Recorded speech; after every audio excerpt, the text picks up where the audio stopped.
This podcast is part of Another Happy Studios, the home of podcasts with passion.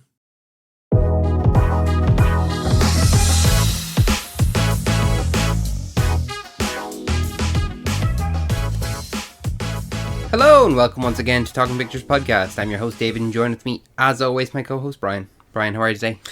Can we just put out there now, for the duration of this recording, we don't make any attempts to copy or mimic Billy Butcher's accent.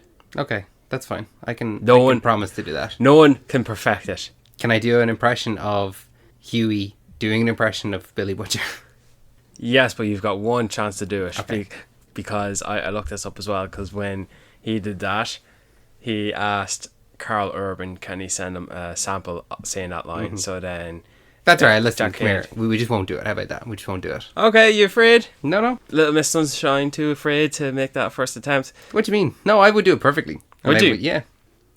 So perfect that you don't even need to do it. Exactly, yeah. Everyone knows I'd have it perfect. So we're talking about The Boys.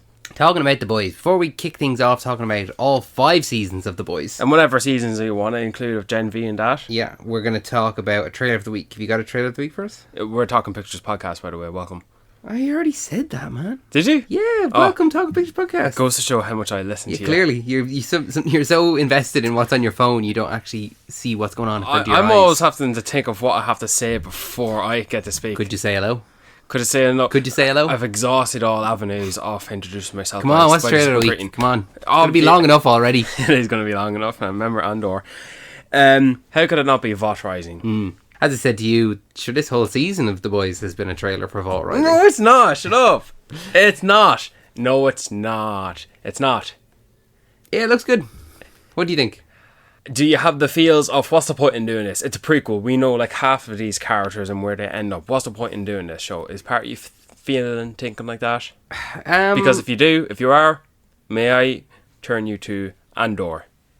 No, I'm not. I wasn't thinking that. I was just kind of like, I don't know, when it comes to Gen V, it was like kind of moving, it felt like it was moving the plot along within The Boys itself. But this is like, okay, why... It's maybe just my general feeling about prequels of like, why would I care? Because, say, for example, I've seen the trailer now. Soldier Boy, I know where he ends up. Stormfront, I know where she ends up. Bombsight, I know where he ends up. So it's like, you're putting these characters, if they are put in any kind of scenario where it's a life-threatening situation, I know they're going to be fine. I know where these 3 characters end up. So that has me less interested in it. And so then the characters that they are introducing into it, I'm like, well, I've never heard of these characters before. They don't have an overall impact on the world of The Boys as we've known it these last 5 years. So why should I care about them? I think that every prequel already has an uphill battle of trying to sell you on it because of the nature of it being a prequel. Yeah. At this moment, I'm not excited for it because I've kind of gotten my fill of The Boys world. Now, it's not coming out till 2027, so possibly between now and then I will have depleted my oversaturation of The Boys. So by the time it comes around, I'll be like excited for it again. May I revert you to Andor? What about Andor? Like, what have I said? The 15 characters whose fates we all know who appeared in Andor, and yet we are still emotionally invested in these characters. I think with Andor, it's different because it was doing something different than what a lot of Star Wars has done. Whereas it doesn't seem like Vought Rising is. It looks like it's going to be more of the same, but in a different time period. Whereas Andor is providing you with a political thriller. It's okay, David. You can say you're not looking forward to it. I did. I just told you that. I told you, and I told you exactly why I'm not looking forward to it. Come on. I suppose we better get started. Move on. Yeah, sorry.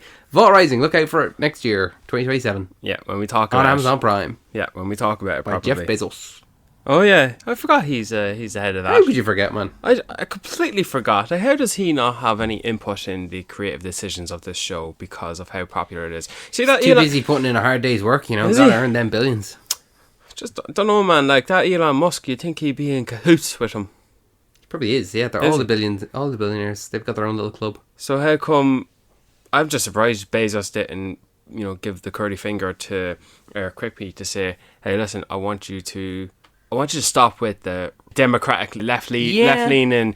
That is a kind good of point, angle actually. you're leaning with this show, Yeah. making fun of all the far rights in their opinions, like to the point where you're pretty much mocking our current president. And in one shot in scene here, Elon Musk. Like, I'm surprised how none of that came by Eric Kripke's way. Yeah, that is actually a good point. Yeah, Because- because there's a sentiment, I suppose, at the moment in America where you can't really say anything bad, considering Stephen Colbert. Like, at time of recording of this, like, Stephen Colbert just ended his show this last week because of all of his comments about Donald Trump. You know? Yeah, I'm just surprised that The Boys, which is Amazon Prime's biggest flagship show it's ever had on its streaming service, like, this is the propelling. It's the poster child of Yeah, Amazon Prime. when yeah. you think of Prime Video content, The Boys comes up. Like Netflix is for Stranger Things. Like, I don't know how Jeff Bezos or anyone of his greedy bastards in the Billionaire Boys Club didn't influence their Yeah. political views onto this show. You know, like, Elon Musk is criticizing how this show ended. Like, we give a fuck. Man, shut the fuck up. Let's go focus on real life stuff. Let us live in this fantasy realm a little bit longer, even though this fantasy realm does have some reflection on how accurate our real life is. I think it started out as wow, this is crazy. Imagine if superheroes were real, but they were bastards. Yeah. And then it was like this crazy world. But with each season, it got slowly and slowly more and more like our real world, where it's like, yeah, it's just not even. Yeah. It's more of a critique on, like, when it started out, it was kind of nearly a critique on the superhero genre, where you'd have like Dawn of the Seven and Yeah. all of these kind of commercial brands and stuff like that, and I thought it was kind of a satire on pop culture. Yeah. But as the seasons moved on and our actual world got closer to the world of The Boys, it felt like more of a satire of the real world. It as definitely- opposed to the... it definitely grew with the show. It absolutely did. Like, thinking about how Hollywood works its own industry, from movies to TV show to even video games, and how in the world of The Boys, how people with superpowers are the new, they're the next. They're the celebrities. They're the celebrities now. So it's not like, think of it this way, right? Imagine if Dwayne Johnson was super strong, or Ryan Reynolds had healing abilities, or Kevin Hart has super speed. Do you see where I'm going? They're no longer actors playing characters in whatever they're hired for. They are now playing fictionalized versions of themselves. Oh wait, no, they do actually play themselves, in fairness, in real life. Yeah, I was going to say, you picked 3 people that Actually do play have themselves. yet to act. But the fact is that any movie that The Deep or A-Train or Homelander or Queen Maeve or Black Noir, they all play dramatized versions of themselves just to create content. And that one shot when Billy Butcher tells Huey content, he does a real pan 360 off the New York City Times Square, where all their shit is highlighted up in lights because it's what sells. They sell them as superheroes, but they really are just glorified celebrities who get away with shit. They're products at the end of the day. Like, that was the whole thing throughout the whole show when it comes to Vought. Like, you'd have characters coming in, they're talking to Ashley, or they're talking to Stillwell, or they're talking to Stan Edgar, and they're saying about how they're up 14 points this quarter, and like they're looking at, they're more metrics than they are actually superheroes. Like, there's so many times where they're not superheroes, they're not saving people at all. Yeah. There's the scene in, season 3, where it's Homelander's birthday, and it's like, oh yeah, you're my designated save for my birthday. It's like, shouldn't you just be saving people all the time? Now, I know obviously Homelander's a bad example of that, but just generally, like, it's very rare that you're actually getting superheroes saving people. We get that. And you have camera crews on the ready to film it, Yeah. so they can promote it, We even get, like, in season 4, when A-Train saves MM, and that's kind of what turns him, is because then he like a little kid sees him saving someone, Yeah. and it's like, oh yeah, I forgot that this is why I got into it. It's being a superhero. And then on the flip side of that, you have, like, say, Annie in season 1, where she's out and about and she sees some girl that's almost raped, and she stops the 2 guys, and those 2 guys are suing her, and it's like, what do you mean I saved that girl? And it's like, yeah, there was no, like, CCTV cameras, like, we don't know what happened there really, and Can't prove it. You can't. In this world, it's like, even though there's superheroes throughout and people that are there to save the day, no one's actually getting saved. You know, it's very rare that there are actually people being saved day to day. It's almost like they treat people being saved or stopping bad guys is content in itself. It is. They set it up for Ryan, and they set it up, don't they? They're like always talking about like, oh, maybe we should do a team up in the kind of early seasons of like, you know, it's going to be better for me. It's going to be better for you if you're seen saving someone with me. Or even they have like Homelander and Starlight as a couple, and they're trying to pass off all these different kind of brands and all these different ways that they can go about it, like they are themselves a product. Yeah. I thought this show did a great job, at least from seasons 1 to 3, on reflecting that, capturing that absolutely version of this world's kind of superheroes. Like, this is something you wouldn't get in the likes of the MCU. Or I think one close thing I might have seen for James Gunn's DCU is in one of the recent Lanterns trailer. You see Hal Jordan on like an old video, like he's obviously looking younger, but it's him in the Green Lantern outfit being interviewed, talking about being a Green Lantern and being a protector. That is the closest thing I think we'll ever get to superheroes being treated like celebrities. You used to get it in, I can give you 2 examples in both the Marvel and DC. The Guardians of the Galaxy Christmas special, when Mantis and Drax are looking for Kevin Bacon, and they're running into people dressed up as some of the MCU superheroes. Yeah. And then in Shazam for DC, there's a point where Billy is walking through a toy store and there's lots of Batman merchandise and stuff like that.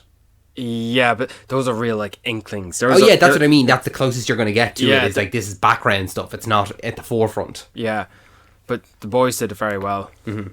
But even when it comes to like the previous 7, Payback, I thought, well, they would have done it right because that's when they were dealing with like proper wars. And like, nope, they were assholes then, thinking they were the hot shit, just like they're assholes now, thinking they're the hot shit, being more protected by today's technology. Like, there is no change in them. And just like back then, they were treated as products. These people who have no combat training be thrown into the likes of Vietnam for a fucking holiday. Like, they're showing off, they're making themselves look good, they're doing photo shoots, they're celebrities. It's like Sean Penn going to Ukraine to show himself off for showing the Ukrainian government the good sports that they are, and taking a few photos with them and showing off. No, that's not what Sean Penn is doing. He's going over there melting his Oscars for bullets, and he's actually supporting them like politically. You know what I mean? Yeah, it's like the sending Marilyn Monroe over there to perform for the troops. Yeah, when actually, no, she should actually advocate for the war being wrong in the first place. Yeah, she's there as a piece of entertainment rather than she's there to sell. She's there, yeah. So yeah, I thought the show did a very good job, and I just wanted to touch on that a little bit before we kind of get into the characters. But there was this one more joke I wanted to say, and this is more so on the superhero genre in itself. Remember that I think it was in season 3 or 4, they were presenting Vought Plus, and like the VCU, yeah, the plate of all their upcoming projects, and it's just an overwhelming black background filled with like 30 odd titles. It's like you have to pause it to read what projects they have coming up. They have like 3 Homelander movies, 2 noir movies, a few team up movies. Like it's just a load of bullshit, really critiquing the whole thing. And do you know what else as well? I always said one last thing, but this is one last thing. And I think this is a very good reflective thing, to the point where it makes me cringe.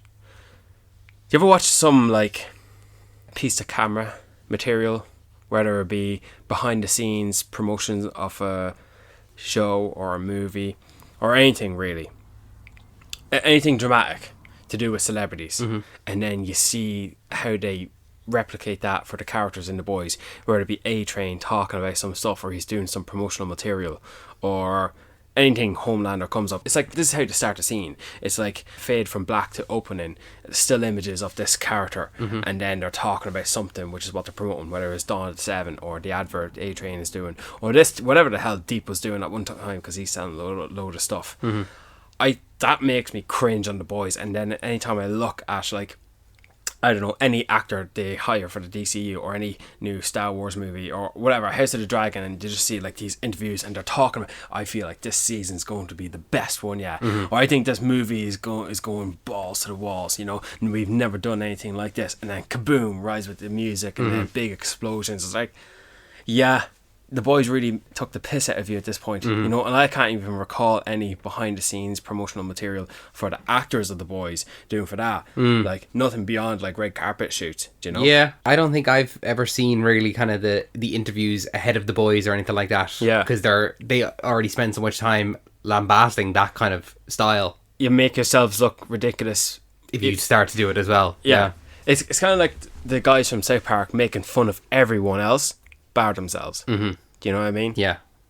It kind of works in that favour, so to prevent it from being a double-edged sword. It's kind of like if you're the one that's making fun of it, then you can't be made fun of for doing it, because it's like, no, because we've made fun of it before. Yeah. Like don't make yourself. You look worse than hypocrites. You look stupid then. Like you'll be a laughing stock in your own right, because you do such a good job of pointing out how ridiculous it is. You know. So like when, for example, I don't know, Avengers Doomsday come out and they're hyping this as the best Avengers yet, and I'm going like, right, because it feels like a very random collage of just mixed up characters coming together that doesn't feel really cohesive, you know. But I'm just waiting for that to happen, and then okay, remember when the boys made fun of all this kind of stuff? Yeah, we're still doing it, and there's nothing going to change about it. It's only going to keep going like that. But yeah, that's rant over. 5 seasons, 40 episodes, a lot of characters. I think going character by character is probably the best way to do it, because obviously, yeah, there's so many episodes. Then there's so many arcs as well. Yeah. Do you want to just say how we feel about season 5 then before we go into, or like maybe season 5 or the ending of the show as a whole, or would you prefer to save that to the end? I don't want to get into the details. I want to kind of like save it when we get to each character nearly, but I like how the boys ended. I'm satisfied. Yeah, I think it was a satisfying ending to an overall unsatisfying season. That latter part, I disagree. When you say season 5 was an unsatisfying season, yeah, I disagree. The way I see it, it's okay to not have your final season of a show be the all-out war. This is what it's come to, the climactic battle where each episode it's like you're dealing with something to take down Homelander, when in fact it's always about that. Just because it's the last season doesn't mean that they can't go on a kind of like mission of the episode where, why the hell are we dealing with this rock hard monster who's stuck in this like little basement, because we need to test it if the virus works on him and he's vulnerable. Why are we focusing on an episode like that when we could be dealing with something more direct with Homelander? Or what about the episode where we're wasting our times in this Chernobyl like area where the plants is like The Last of Us, the perfumes, I don't know what the hell they think, the toxins in the air is making you go bad. Like, why are we focusing on this episode when we could just be dealing with something more effective, more show ending, like story ending? I don't know, with fucking Soldier Boy or with The Deep or with anyone else really. Like, season 5 of The Boys feels like a season of the show. Yeah. Do you know what I mean? It doesn't feel like the final season. And that's as far as I'm going to meet you to say that this was an underwhelming season. Yeah. Well, I've got 2 points on that. What's that? You've mentioned one of them. It doesn't feel like the final season of The Boys. But also, you have to blame the marketing that they did for the show. In that, when you give off posters and trailers and stuff like that feels as though it is, like what you said, an all-out war. It's, you know, you're putting up promotional posters of Homelander flying above the earth with, you can see missiles being shot and cities destroyed. And then when you put up a poster of all the boys standing at the bottom of Vought Tower in complete wreckage and destruction, of course people are going to be disappointed by you promising them something and not delivering on it in the slightest. You know, I don't need the all-out war of that, but when you promise, or when you know, entice me into this season with that, I'm gonna be disappointed. Like, for example, this is an example of what I don't need that big bombastic battle. But something like in the first episode of this season, having A-Train versus Homelander and seeing a real actual kind of superhero fight with powers, because we've had fights throughout the whole show where you're having kind of people punching or Starlight using her powers and stuff like that. This felt like the first actual one-on-one power battle. Because that makes sense. It's not stationary. Yeah, it's we're moving through, we're super speeding, and it just felt bigger. It felt like, oh, if this is where we're going with this season, I'm going to be really happy with it. But that was kind of it. It didn't ever go bigger than that sequence. Yeah. And that was in the first episode. So that's why, for me, it felt unsatisfactory. All those episodes you mentioned, they all build to the plot. Like, obviously, when they go to the Chernobyl place, they find out about the uranium and stuff like that, and that's kind of what leads Kimiko to getting her power later on. Yeah. Then when they go to the teen team, whatever they're called, they are testing out the virus. Yeah. Like, those are obviously elements to the show, but if you present me with a certain way of how this season is going to go, and then you don't deliver on that at all, of course I'm going to be disappointed. So would you have had an expectation where a fight between Homelander and Butcher would have been something, not to the extent, but to the equivalent for this show, a fight which would have taken place in Vought Tower, to the point where Vought Tower gets destroyed, knocked to the ground? Like, Butcher can't fly, Homelander can. So it's a lot of one-sided destruction in terms of that, but like one similarity I'm thinking of is the Man of Steel fight between Zod and Superman. Well, they have it in The Boys. You know how we used to always get little glimpses of Dawn of the Seven? Yeah. Like, they were doing it in the show. Like, they were kind of lambasting it a little bit. But that gave them freedom to do it. It's like, okay, so you're aware of this is kind of the end of the movie, the end of the show.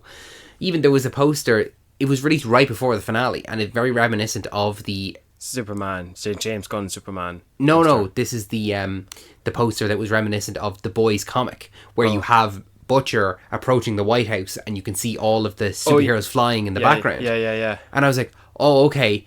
And this is like right before the last episode, and then none of that happens. It's like there should have been an all-out war where, let's say, Homelander, like, his whole plan is to try and get all of these people on side.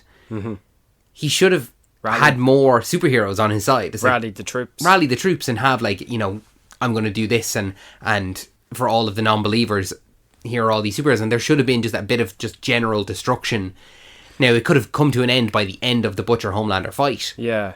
But just something a little bit bigger to mark the end. And like we were saying there as well, it's the last season of The Boys. Go big or go home. And it just felt like they didn't go big. So, you know, fair enough, you're telling me that, and now I'm thinking, right, we could have had every single surviving character from Gen V show up to contribute in the fight against the thing. Like, not even every character, but like, absolutely, having Marie there would have just made sense. Well, what I'm trying to say is the Boys need their own army. You can't just send a lot of them in there on their own. They need their own army. So like, when they went into the White House at the end, it's just the Boys.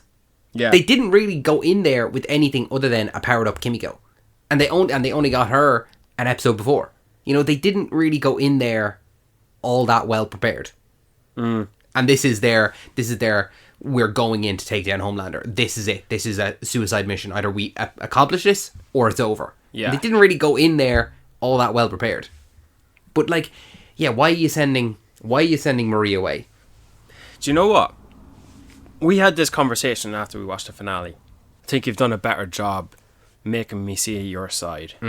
Okay, good. You have. Okay, good. I still don't completely agree with it. Only for the simple fact that it simply just does not bother me. Yeah, well, like, I think the even though I am complaining, do go back to the thing that I said at the beginning.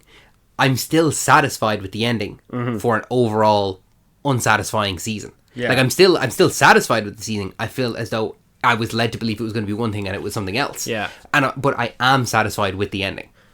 Like, I think that overall, as far as season finales go, this is probably up there with one of the best. Maybe I've just been numb to a lot of shows ending in some unsatisfying way, and I mean some shows that I hold to such a high regard, where So now, because you're satisfied with this one, you're kind of looking at nearly the whole thing with rose-colored glasses because, oh no, it stuck the landing. pretty It much may have wobbled a little bit, but it stuck the landing. Well, like I immediately think to this one other show I watched. I'm not going to tell you what it was, but like I held the show up there. I mean, really up there. I'm not going to say what it is, but tell me and edit it out.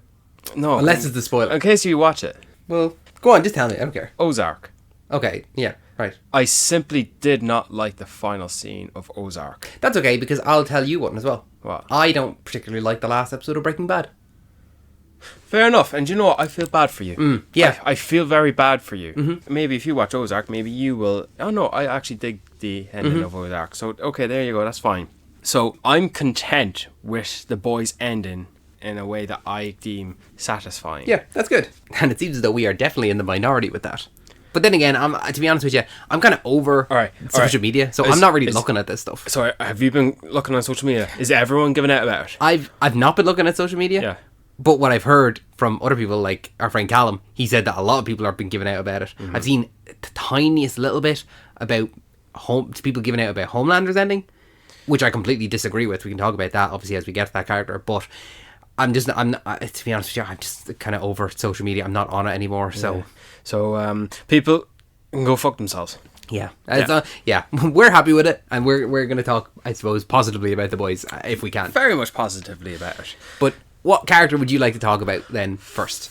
Because you've got so many to choose from. We do. We have a lot. I'm going to try and... Do you know, will we just fucking say fuck it and just start with probably the poster character of the show himself, Homelander? Yeah, I suppose. So when it comes to Homelander, there was no way that they could have left him alive. The thing is, you had an idea. Yeah. And I like your idea if I were to change your idea a little bit. Okay? Your idea was you would have only been happy with Homelander surviving if he was depowered and he was forced to live a normal life. Just think Magneto at the end of X-Men The Last Stand, except more humiliating and more like a piece of dirt, a dog dumped on the street where people just walk over. Pretty much how Joaquin Phoenix's Joker was treated every day before he had enough. Except Homelander is a boxing bag ready to take it all. And like, I thought, what's the greatest defeat for the likes of Homelander after all the vile, awful things he's done? Permanently depowered, presented to the world as nothing more than dirt and nothing that he deemed himself. Not godlike, nothing, less than anything else. And thrown to the streets and chased away by an angry mob and just living on the streets, begging for scraps. And then he'll have one occasional moment where he'll have an outburst, proclaim himself, I'm the Homelander, I did this, I'm the god, I'm this, that and the other, thinking he's the hot shit. And literally it takes someone like to smash a glass bottle over his head and he just falls to the ground and he starts crying and wailing. Like, he is nothing. His life has gotten so bad that you'd nearly feel for him. Nearly. You just see how pathetic he was. Just capture how pathetic this guy's life is now, knowing that what he had, he'll never reclaim again. He had it all and he pissed it all away because... Well, let me slightly edit then your want for that. So for me, Homelander had to die. The whole show's been building up to Homelander dying. It's been the goal of the boys, it's been the goal of the audience since day one. Since that initial episode where he destroys that plane. And you see, oh, this is not Superman. What's going on here? And it's been slowly building. We have to see him die. I would take Homelander losing his powers if he had lost it at the start of this season, or possibly at the end of season 4. Imagine a scenario in which Homelander lost his powers, but no one knew. And he was having to grapple with the fact that he was no longer super. And he was trying to hide the fact he was still trying to stay as he was without any kind of powers. Yeah. And that's why he was so on the hunt for this V1.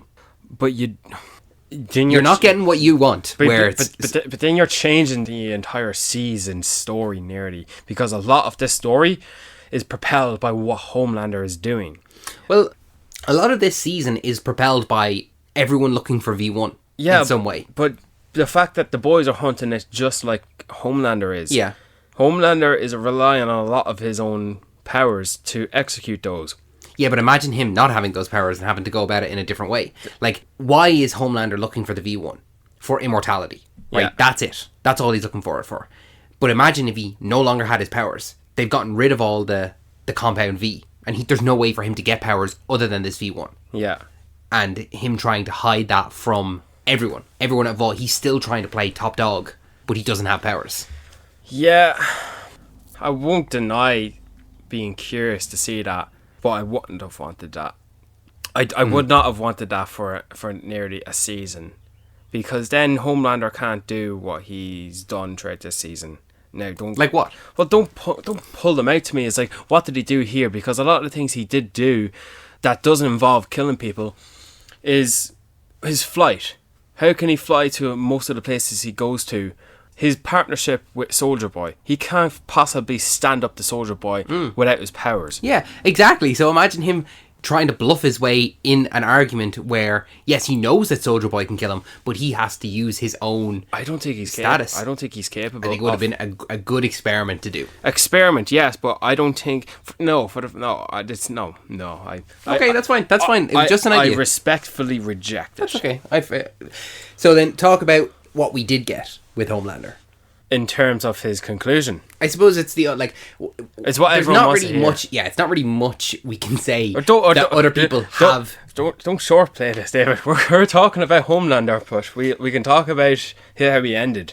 No, but I mean, like, there's not what more is there to say about Homelander than has already been said by everyone else? Like, everyone knows he is a sociopathic. But we haven't, and I'd like to talk to you about it. Yeah, otherwise, what's the point in talking about it in the first place? A sociopathic megalomaniac who has a deep-rooted mommy and daddy complex, and I love it.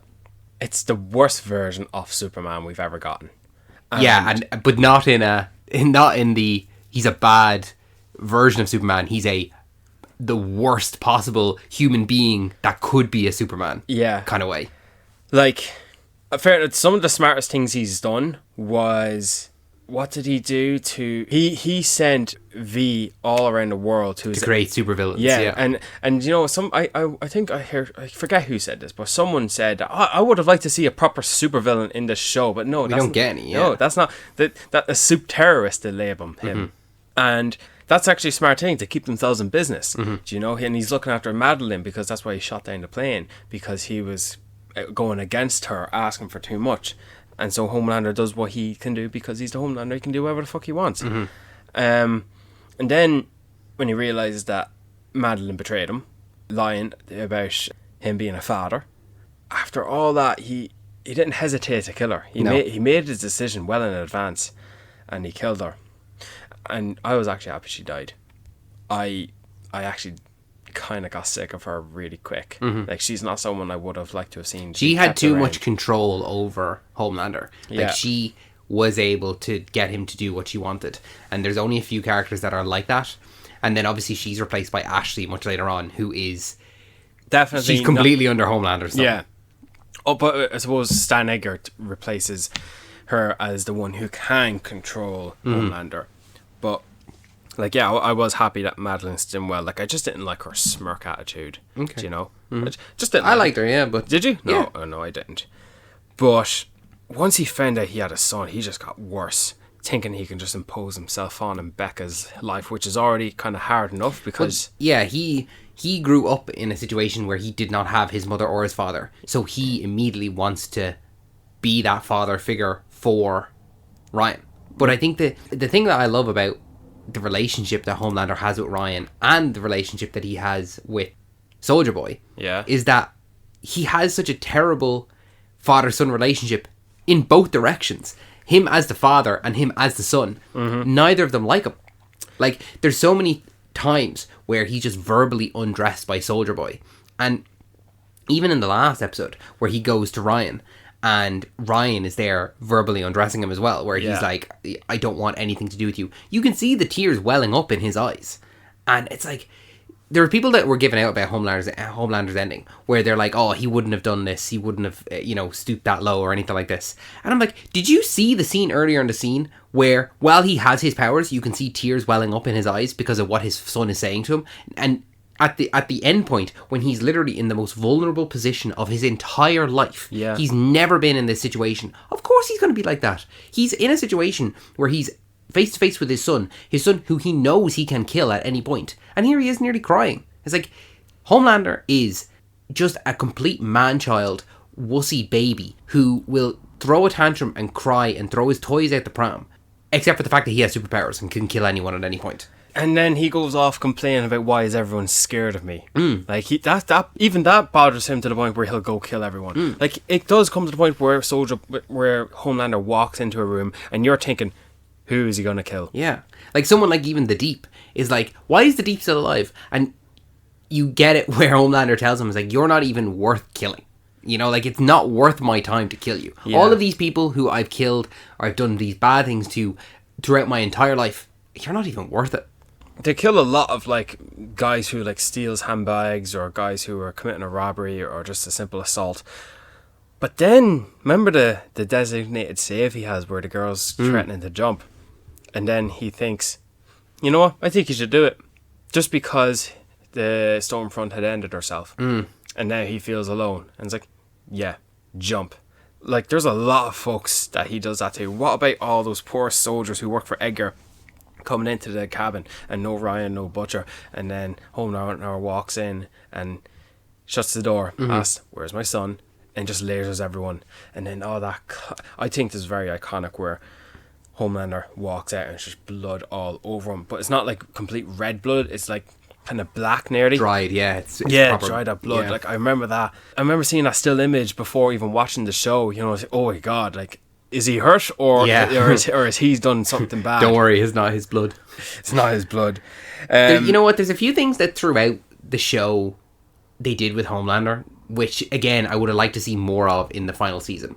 Like, for example, there is the scene in, I think it's season 3, where it's a like a fantasy moment for him where he lasers the crowd and he just like starts killing loads of people. That's the one scene we all thought this show was going to come to. When is Homelander going to say enough's enough? I'm going to do what I'm destined to do. I can do what I want, so I am going to do it. Yeah, it's that scene, and then at the very end of, I think it might have been season 3 again, the one where he does laser a guy. He does laser a guy, and he just starts laughing because everyone's cheering. Yeah, and then that's kind of his moment where he feels like I can get away with this. Look at this. I'm justified. I can do whatever I want. So and I would have liked him to just go a little bit further. So the whole him fantasizing lasering everyone.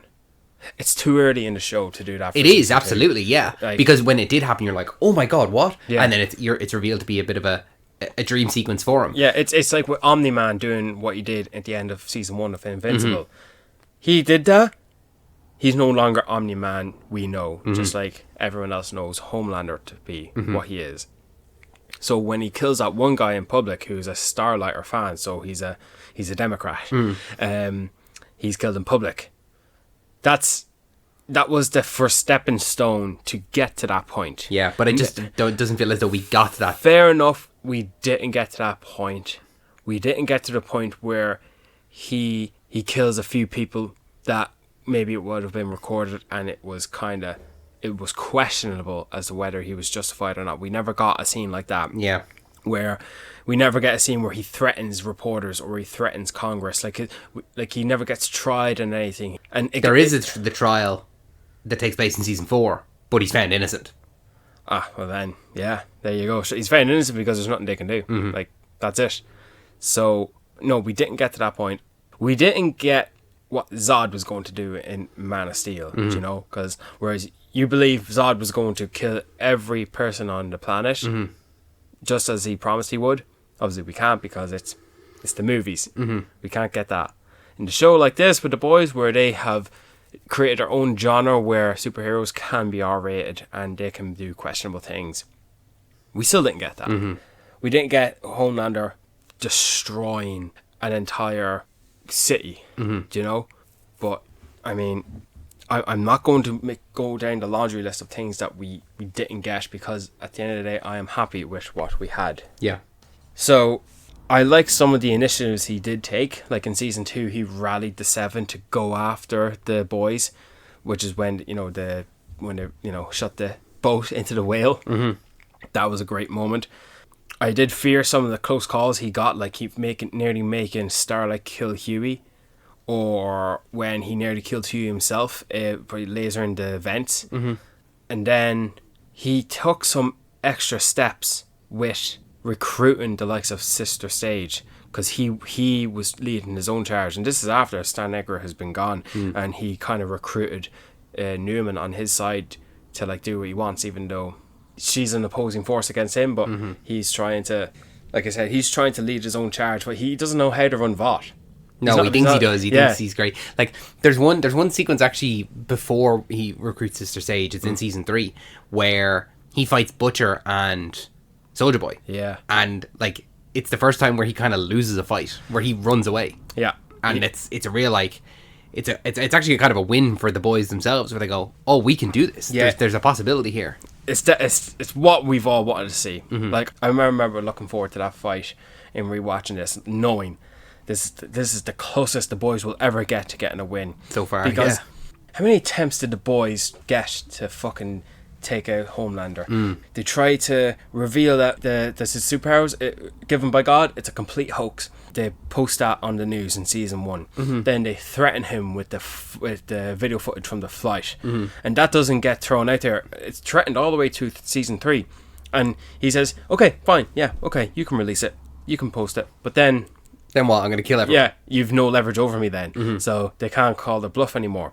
And then in what has he got in season 4? I can't remember at this point because I don't want to, spend time in silence. But when that video is released, and then he was about to laser everyone, then Sister Sage stopped him. That was at the start of season 5. So like, there are a lot of moments in the show where the boys do get one up on Homelander, but it's a stalemate. Like, even another one was when it's the end of season 3. Like, it's the closest we've got. Like, this is when they've leveled the playing field. The boys have their own superpowers now, and if only certain things just didn't happen, the Soldier Boy didn't fuck up a few things, that things would have ended the same way. I suppose what you're saying there, I do like, is that the boys are always on the back foot, but when they get an advantage, it's never an advantage. It's bringing them to a stalemate. Yeah. It's very rare that they're actually getting a one-up on Vought or on Homelander. Yeah, like, it's not the case. Like, that's why they keep going strong in the end, and it's not going to end until Homelander dies. Yeah. So, I'll talk about the scene now. We got what we wanted. Homelander depowered. And Anthony Starr's acting it's perfect. It's incredible. Honestly, who gives the best performance in the entirety of the show? I think it has to be Anthony Starr. I think it has to be Anthony Starr. To make a character like that be so detestable, but yet you love watching him. But anyway. But look at the physical blocking he does in the scene when he gets up and he tries to launch at Butcher, and he can't. And then I do find it funny anytime that, like, when Homelander tries to use his powers and they're not there, and like, he does the stare to try to do the laser eyes, or he tries to jump to do the flying thing. It's like, that's what they're doing on set all the time anyway. It's just that the effects are added in afterwards for us, the audience. But like, that's what Anthony Starr is doing the entire time anyway. And they did it, didn't they? They got one last meme out of him. Have you seen all the memes that? No, as I said, I'm not really on social media at the moment. These go all the way back. Like, any facial expression, I've seen other memes of him, but any facial expression or thing that Anthony Starr pulls off, it's a meme.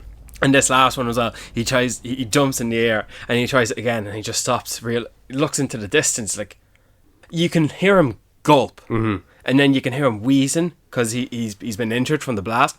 And then he tries to punch Butcher. This is a guy who's never worked out or exercised in his life. And you can see that in some of the earlier seasons where when he's not in his Homelander suit, he's just a regular guy. Like, he's not built like Superman is. Him and Henry Cavill, absolutely nowhere alike they are, because he's never had to work out. He's never had to have this giant physique because he's just had superpowers. Yeah. And this kind of fucks you up a little bit. Knowing that this guy is powerful than you. He can crush your skull. He can throw you against a building just because he has these powers. And now look at him. He's never had to work for it. blood and bone. He tries to throw a punch, and Butcher just stops him. I love it. The fact that there's no threat as soon as he loses his powers, and it's just now two men fighting each other, and Butcher's going to win that fight. Fighting each other 10 times out of 10. I counted this. He punches him in the face 15 times. Nice. Very nice. Deservedly so. And anytime I've watched this scene now, I actually really... I think about this, right? You're breaking new ground here. There's no going back this threshold. You permanently depowered Homelander. You cannot let him leave this room. He is now the most vulnerable in his life, never mind our existence in watching this show. So you'd have to be, you know, Harvard educated to choose the dialogue from his character now. Like, choose his words wisely. What is he going to say? Even if he's begging, choose the words. And he says, stop, you owe me. Out of all the times I could have killed you and I didn't. Like, yeah, that's one good thing. And then, what do you want? Becca, I'll get a shapeshifter. Yeah, like, that's going to satisfy him. Like, Butcher's going to degrade himself that low just because Homelander did at one time with Madeline Stanwell with shapeshifter. Yeah, he's trying to pull every single trick out of the book. You know, like, what can I do to get out of this situation? Because he knows himself he's not making it out of there. Yeah, like, yeah, exactly that. He's like, I could have let you live. I could get you, Becca. I'll suck your dick. I'll eat shit. I'll do anything. And it's like, you know you're not getting out of there. I love the way he delivers it. And then Butcher pushes him away. And then he says it to himself, Madeline, you promised me. But what he says next is this is great to include as well. You can't fucking do this. You can't do this. He actually sounds like Joaquin Phoenix, I think, in this scene. Quite saying, I'm the Homelander. Like, yeah, believe into the bullshit. He's buying into his own bullshit. Yeah, believe in what you were once. But like Butcher says, you ain't nothing. Which is what everyone has been telling him the entire time. Like, that's what Soldier Boy, that's what Ryan have been telling him. It's like, you're nothing. Do you know, this is groundbreaking stuff. This is barrier crossing, all right?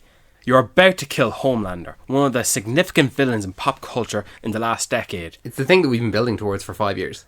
You have to be... how many times did Eric Kripke go over about how should we kill him? What tool should we use? Where in the body should we strike? I think you had to do it in such a way that it was unambiguous. You have to make sure that he's dead. And I think out of every decision they made, even the editing the shots together, like the wide shot of Butcher propelling the crowbar back, insert shot of Homelander's face, and crunch. A crowbar, Butcher's signature weapon as far as the posters go, straight to his forehead, and one last gasp for breath. Not done yet. I'll fucking crunch his head forward and I'll pull his brains out, basically. I'll make the Native Americans back in the 1800s proud, and I'll scalp his skull. Wow. Yeah, it's a satisfying end to a character who, like I said, we've been waiting for his death. It's been the premise of the show for 5 seasons. Now you can watch The Boys show knowing how it ends, knowing how this despicable fucker, especially when we watch the plane sequence where he abandons everyone. He just doesn't bother making even an effort to save anyone. You know, this is how he dies. It's just crazy to know that we have this now in our world. Yeah. Do you know? You have the... It's been something we've been anticipating for years. And now we have the answer. And now we have it. And we can always go back to it now. And we can always know, oh yeah, if I ever want to see Homelander die, I can. He is a child at heart. Like, look how he carelessly used his powers, his lasers. Like, he's no care for the damage he causes. Like, he just walks it off, whatever. No consequences. And so no wonder he stooped that low. I'll suck your fucking dick, I'll eat shit on live TV, no matter. Of course he's going to act like that. This is exactly what I wanted. And I'm so happy they did this after A-Train teased it to us. Take away your powers. What are you? Nothing. That was a long one. What do you make of Billy Butcher? Billy Butcher. Carl Urban. I would say of the whole finale, his ending is the one I'm the most dissatisfied with. Okay. Even though it was the one ending that Eric Kripke had planned since the conception of the show. Well, when I say that one ending I'm dissatisfied with, I'm not dissatisfied with the fact that he died. Like, in my mind, Butcher had to die. Because in some ways, he is as bad as Homelander.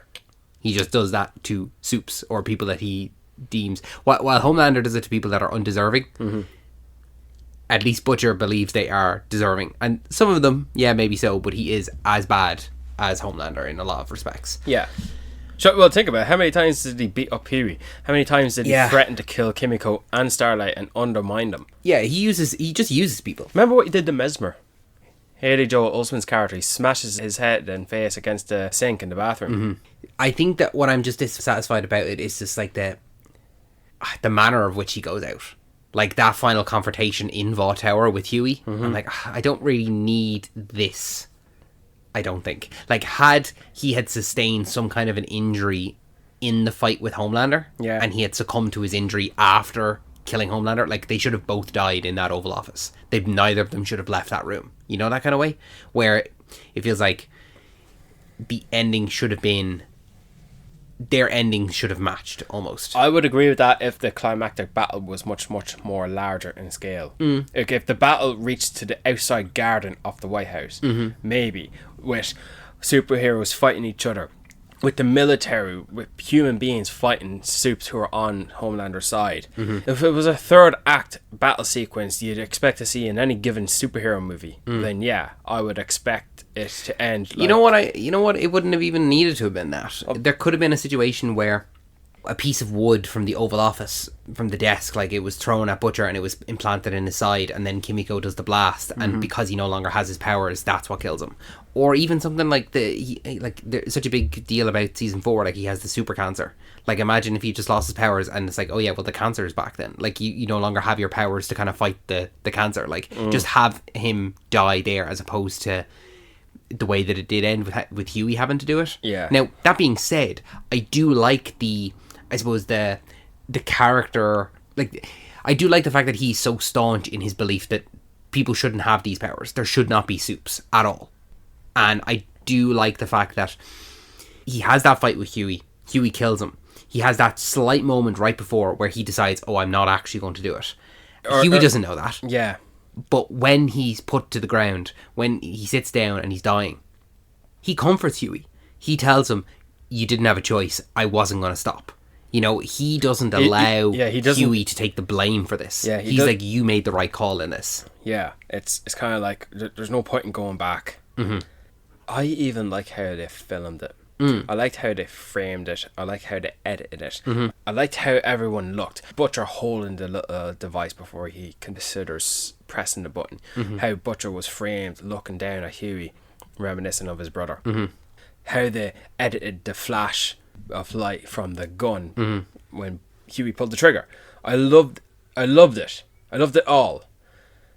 And the fact that it was Huey who kills Butcher, you could watch the entire show now knowing that this is what Destiny has now. Yeah, for when characters. they meet in that audio shop. Yeah. But like, it's like what Butcher says. He's like, I can't believe it. Like, the amount of shit I put you through and still you're like this. Like, you're still a good guy. Like, how is that possible? Everything that we've gone through, I took you to hell and back, and still you're the best of us. Like, that just goes to show how good of a character Huey is. Like, how just innately good as a person he is. Yeah. Am I thinking of Homelander getting his end where he would be permanently depowered and living like nothing on the street for people to walk over? That ended included with Homelander killing Butcher. In fact, I thought, wouldn't the boys have the balls like Game of Thrones to kill some of their prominent characters and actually have Homelander beat Butcher to death? Like, kill him similarly to how Homelander killed Black Noir. Like, that's one thing I thought this show could do, and to really like fucking make you think there is no hope. Do you know how it ends in the comic book? Yeah, I did look it up, and I don't favour it. No, I don't favour it either. For anyone that doesn't know and doesn't mind the spoiler, Homelander in the comic book is actually a clone. Black Noir is a clone. No, Black Noir is the actual Homelander, and Homelander is the clone of Homelander who's portraying Black Noir. Oh, so the Homelander playing Black Noir is actually the true one. Yeah, he's the one that has been doing all these things. He's the one that actually raped Becca and did a lot of these things, because I think Butcher presents these things to Homelander and he's like, I don't have any memory of this. Like, this wasn't me. But yet here are photos of it happening, and it was actually the guy who's under the Black Noir mask who's the real sociopath.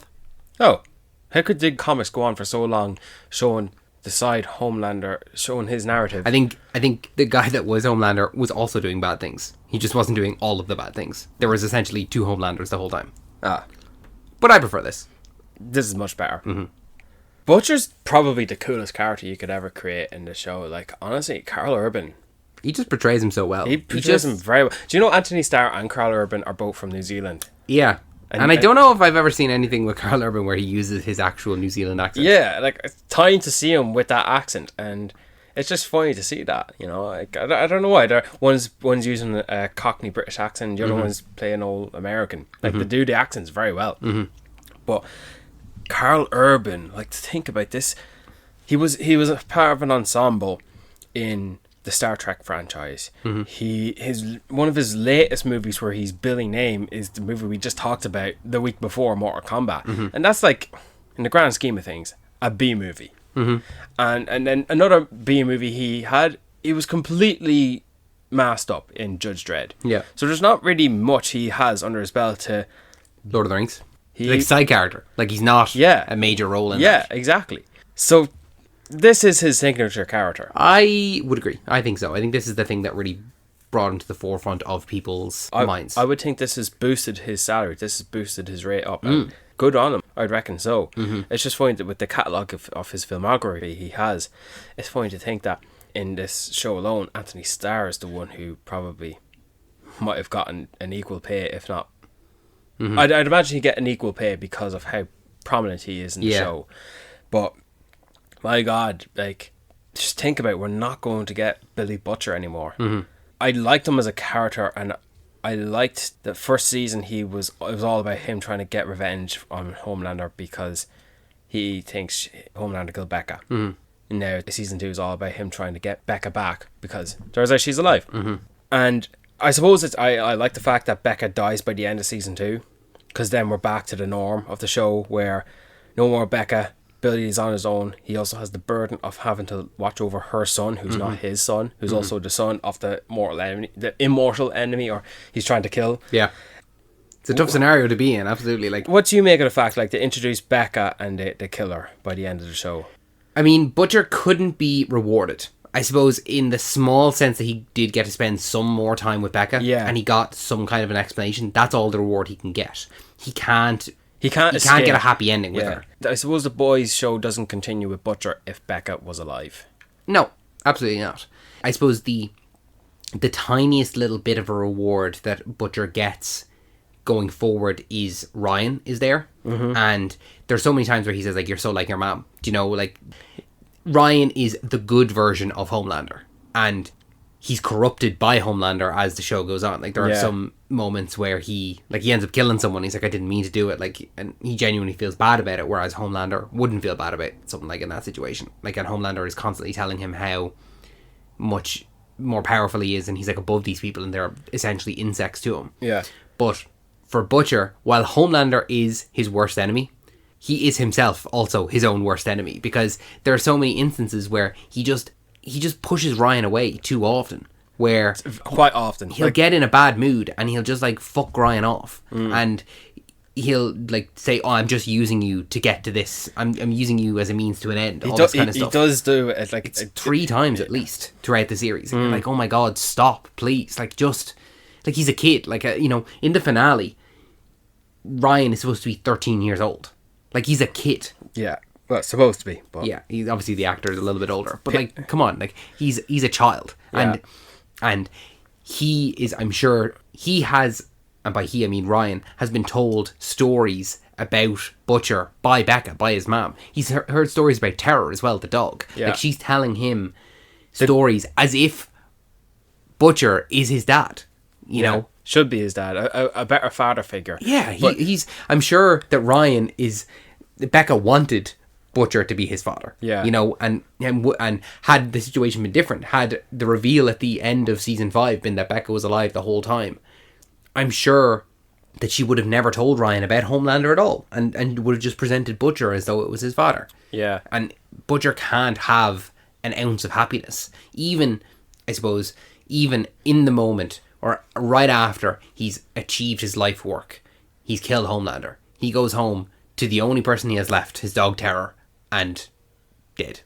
Like, he can't have a moment of peace. He can't have happiness. And Ryan has just told him, is like, listen, you're not my dad, and my dad was an evil person. He was the worst person in the world. But you're not much better. We're not going to just all of a sudden shack up and play happy families. Like, I need to go away from you. You're just as bad. In fairness, MM would have been a better father figure for Ryan. Absolutely, he would have been. And I'm so glad that's where Ryan ended up, in the care of MM. Do you know, Butcher kind of, the more he ventures into his quest to kill Homelander, he does some questionable things. Like, remember when he drugs MM to side with the man who killed MM's family, Soldier Boy, and he sides with him, and he even strings Huey along to the point where he realizes he shouldn't, and he juices himself up with V, so he lowers himself, levels the playing field. He powers himself up, but I suppose with his own logic, he's demeaning himself as well. Or he's like bringing himself down to their level. Yeah, but sure, like, it kind of works because he does put up the fight. He does go toe to toe with the likes of Homelander, but then the consequences of that is he dies because Temp V can kill you. But he does juice up again with Permanent V, the blue vial, as opposed to the grey one. Compound V, yeah. Compound V, that's the word I've been missing. And he does get his own powers. And his spiraling downwards goes further, because now that he does have superpowers, it feels like he's now compromised as one of the boys. As one of the boys, he's now a compromised member, because he is no longer human. He is now different. Like, when you think of the boys' crew, just because Kimiko is the one with the only superpowers, that's normal. That's the given expectation. Yeah, like, I don't even really consider Annie to be one of the boys. No. Like, maybe in season 5. Yeah. But not. Yeah, there's one person with the powers, and that's Kimiko. Yeah, and she's still one of the boys because of her background altogether. So the fact that I'm not hypocritical in saying, or contradicting myself in saying that because now Butcher has powers just like Kimiko, he is now no longer a member of the boys, whereas Kimiko is, because Butcher is doing it for objectively inherently the wrong reasons, because Soups have to go, and now look at him, Soups have to go just because he doesn't have powers anymore. So he does get worse and more bad. And like, remember all the punching he did to Huey, the backstabbing he did to Huey, even he basically burns bridges with every single member of the team. Yeah. And yet somehow he's still forgiven. And all the times he threatens to harm Kimiko as well. Like, Frenchie stepping in there, if you hurt her, I'll stop working for you. Something similar to Becca saying, if you kill Butcher, I'll kill myself in front of Ryan and I'll say it's your fault. Saying that to Homelander. So like, Butcher just goes down the bad path of like an unreliable anti-hero. And I really like that. I like that. That's where it was going for him, because he was already kind of untrustworthy from the get-go. We just thought it was funny. Yeah, because he's the main character, because he's the protagonist. Yeah, like the fact that he's seeing the likes of Joe Kessler. A great face to see the likes of Jeffrey Dean Morgan. But when it's revealed that he's actually seeing ghosts inside his head, like, that's another crazy thing as well, part of his superpower. It became obvious that Joe was not real. Joe was in his head the whole time. And was that obvious for you at the time? Yeah. Was it? Yeah. I can't remember my first time watching it, to be honest with you, but it became obvious the more it went on. Yeah. Or it went on. But when he started seeing Becca, it kind of becomes obvious then that, like, oh, this other character that only he's interacting with could possibly also be... I think by the time he captured the scientists and cut off his leg, because that guy... It's an obvious, it's that scene that makes it a giveaway. But I like the character of Joe Kessler, like a character who in the show is already dead, but exists as like the demon on Butcher's shoulder, the one that makes him do all these bad things. But then as soon as he takes the compound V, we don't get Kessler anymore. It's only when he's got his cancer. Yeah, the Kessler doesn't return after season 4, not in the way that he's been presented to us. We get a return scene for Jeffrey Dean Morgan, but that was in a shapeshifter, copying, mimicking what Kessler would be if he was, talking to Butcher then and there. Like, it's interesting. And do you know what else as well? It's the two separate powers that Butcher has. He's powers like Homelander, super strength and laser beam, like, except they're yellow. That's like the hero superpowers Butcher has. Yeah. But when he has the tentacle powers, that's like the The villain. evil Butcher. Yeah. It's not a very, attractive superpower for No. like our heroes. Like that. It's kind of disgusting as well. Mm-hmm. But they are quite effective. And I kind of like they stuck to the guns and that they didn't make, Butcher have the same powers he had as the first time around. Yeah, I think if the show would have been over a lot quicker if when he took the Compound V, he was just Homelander too. Yeah, absolutely. But his only humanity when he became evil was terror. And he lost that, because like I said, he can't be happy. Yeah, but man, that when I was watching the finale again for a second time, man, I was sad. Yeah, when Terror was gone. Yeah, when Terror was gone because at the start of the season he was giving off fuck to everyone. And he goes hide in his room, and who does he go to? Terror, just sitting there waiting for him. He's always looking out for him. Yeah. Yeah, like even when the first time Terror pops up on the screen in the show, he's like, "Where's my boy?" There's his boy, and yeah, he killed his father as well. By the way. Yeah, that was a long time coming. Yeah, like he waited until he had the powers before he could. Yeah. Do something. Like he was still afraid of his dad. And his mother died already. He's like, how about that for rotten luck? You're the one who gets cancer and then you come clean and then mother dies. Yeah. It had to end this way in the end. Look, there's one thing I think that we can say about Butcher. One thing to wrap him up as a character. And it's something that he constantly says. He's absolutely diabolical. You know? Yeah. And you know what? I don't think I've fully realised that his catchphrase is Daddy's home. Daddy's home? He says it once to Huey, and then Kessler says it to him because that's his evil side's in it. But then he gets one last in for Homelander. Like, that's fucking class. Fucking diabolical. Like, hey, hold on a minute now. You said we weren't allowed to do Butcher impressions. I was just thinking about all the like YouTube clips I'm gonna watch now with Butcher saying all the fucking diabolical, all that. Yeah, like because there's got to be a collage somewhere, right? Absolutely, I'm sure there is. Character number 3. I'll try to be quicker. Well, it's fine. Like we can go with because you're editing it, so it doesn't really bother me how long we go. But I was thinking like as I was like, okay, we need to do Huey, we need to do all the boys, and then I was like, then what about the 7? Like all of these other side characters. And what about the characters that are introduced in seasons for the seasons that they're in? But Huey, how could I describe Huey? He's the hope of the show. The Boys is about Homelander and Butcher, told from the perspective of Huey. I've heard someone say that, so I didn't create that myself. I stole it, but I created it for this podcast. I like the fact that they didn't make him look like Simon Pegg, like as he does look in the show. I think it's better suited that he looks like Jack Quaid. I think it's great now that everyone knows Jack Quaid. I personally knew him when I watched him in Vinyl, so that's good. Shout out to Vinyl. Show got cancelled. Fuck y'all. Too early. Yeah, gone too soon. So, what do you make of the fact that the first scene really of the show is him losing Robin? What a way to capture the vibe of the show you're about to watch. Yeah, it's an iconic introduction to the show, really, isn't it? Yeah. The whole, happy-go-lucky in a great relationship, and then all of a sudden he's left there standing with just her hands, and this look of it's the first of many times that Huey's going to be covered in blood. I'm glad that they got it right up even to the last episode. Like, it's just his trademark to be covered in some kind of blood, in the same way that is constantly covered in cum or like just some kind of disgusting human bodily substance or something like that.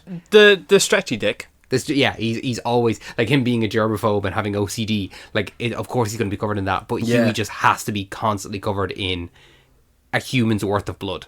Yeah. So it's such an introduction to the show, and it sets us off on a path that it's just a wild ride for Huey, isn't it? Going from that moment where he loses his girlfriend to, what is it, episode 2 or 3, where he kills a soup. He kills... Episode 2. Yeah. He kills Translucent. And he tells Translucent, like, you used to be my favourite superhero. And now, there he is killing him. And how the show goes on and the development of Huey, where, like, if it's Butcher versus Homelander, it's Huey versus A-Train. A-Train did the equivalent for Huey as what Homelander did for Butcher with killing their partner. Yeah. And the development that they have, where in season 3, he forgives A-Train? Season 4. Well, they have it out at the Herogasm. Yeah, but... And then is it season 4 where he fully... It's season 4 where Huey finally forgives A-Train. And I like that as a development, and I like the arc that A-Train goes through. Now, it's not... Unfortunately, it's not an arc that really takes place over the whole show. It's something that kind of takes place over season 4, really. Yeah. Oh, we'll get to A-Train and... Will we? In 3 hours' time? Absolutely. But I do like that Huey is able to do something that Butcher can't, which is forgive. Now, don't get me wrong, okay? Butcher shouldn't forgive Homelander. No. Of course not. But it is just an interesting parallel to have these two adversaries, to have Homelander and Butcher and Huey and A-Train, but their adversarial relationship just goes in completely different paths. It's not ending in a situation where Huey's like, I have to kill A-Train. A-Train has to pay for this. Yeah.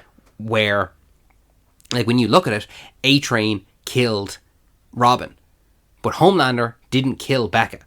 While Butcher does think that Homelander killed Becca, it's Ryan that kills Becca in the end.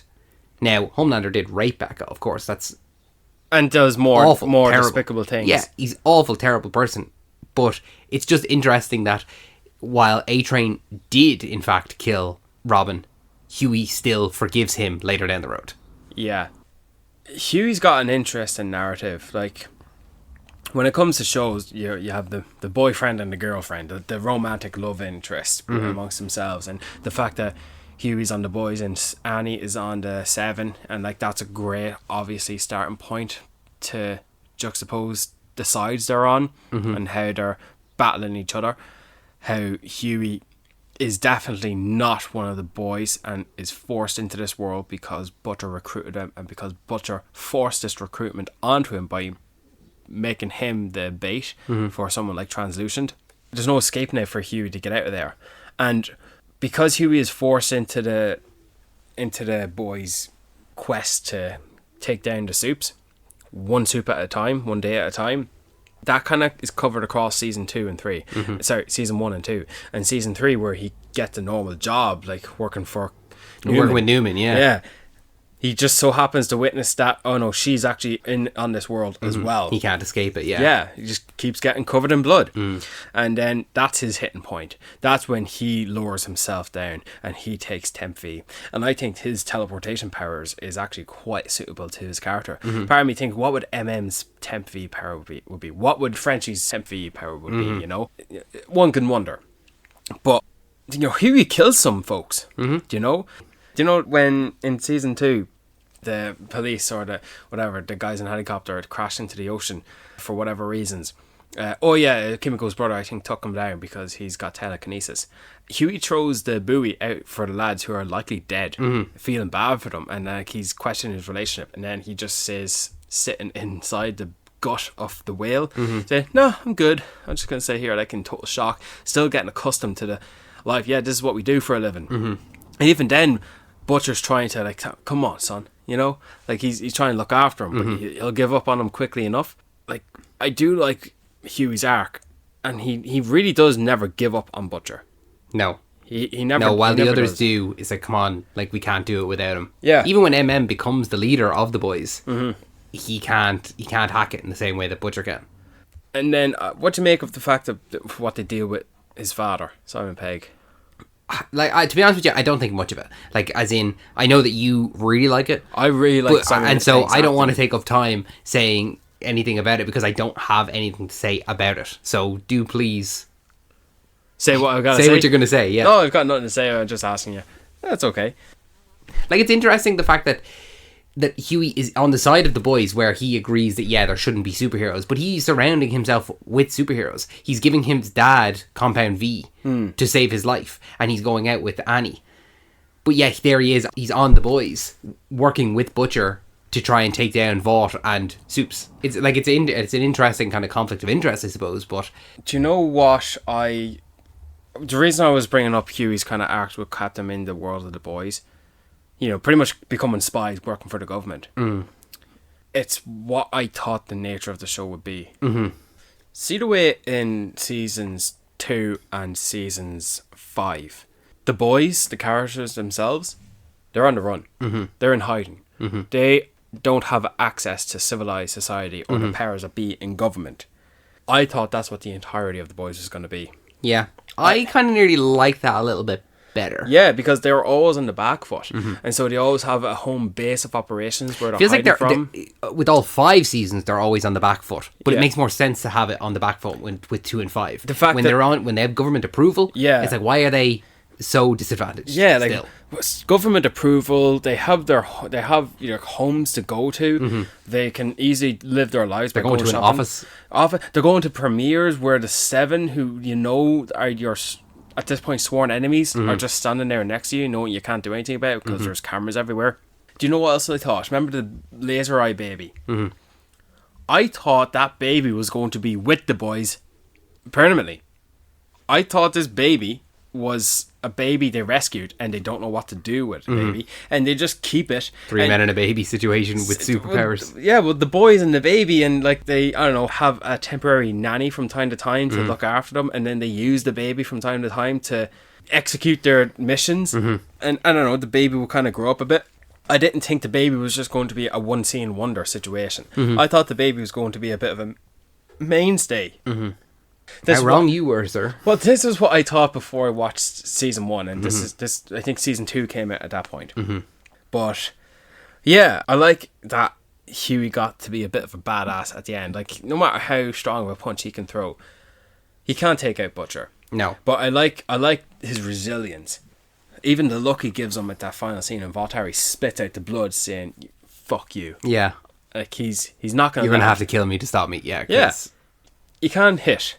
He's not strong, but he's not scared. No. He's a brave motherfucker, and at the end of the day, like I'm happy that the show opened up with him and it closed with him. Yeah, so am I. And I'm glad he got his happy ending. And The show couldn't end with him not having that. you know what I thought, actually? And it happened I thought it right before it happened. Yeah. I was like, you know what we need?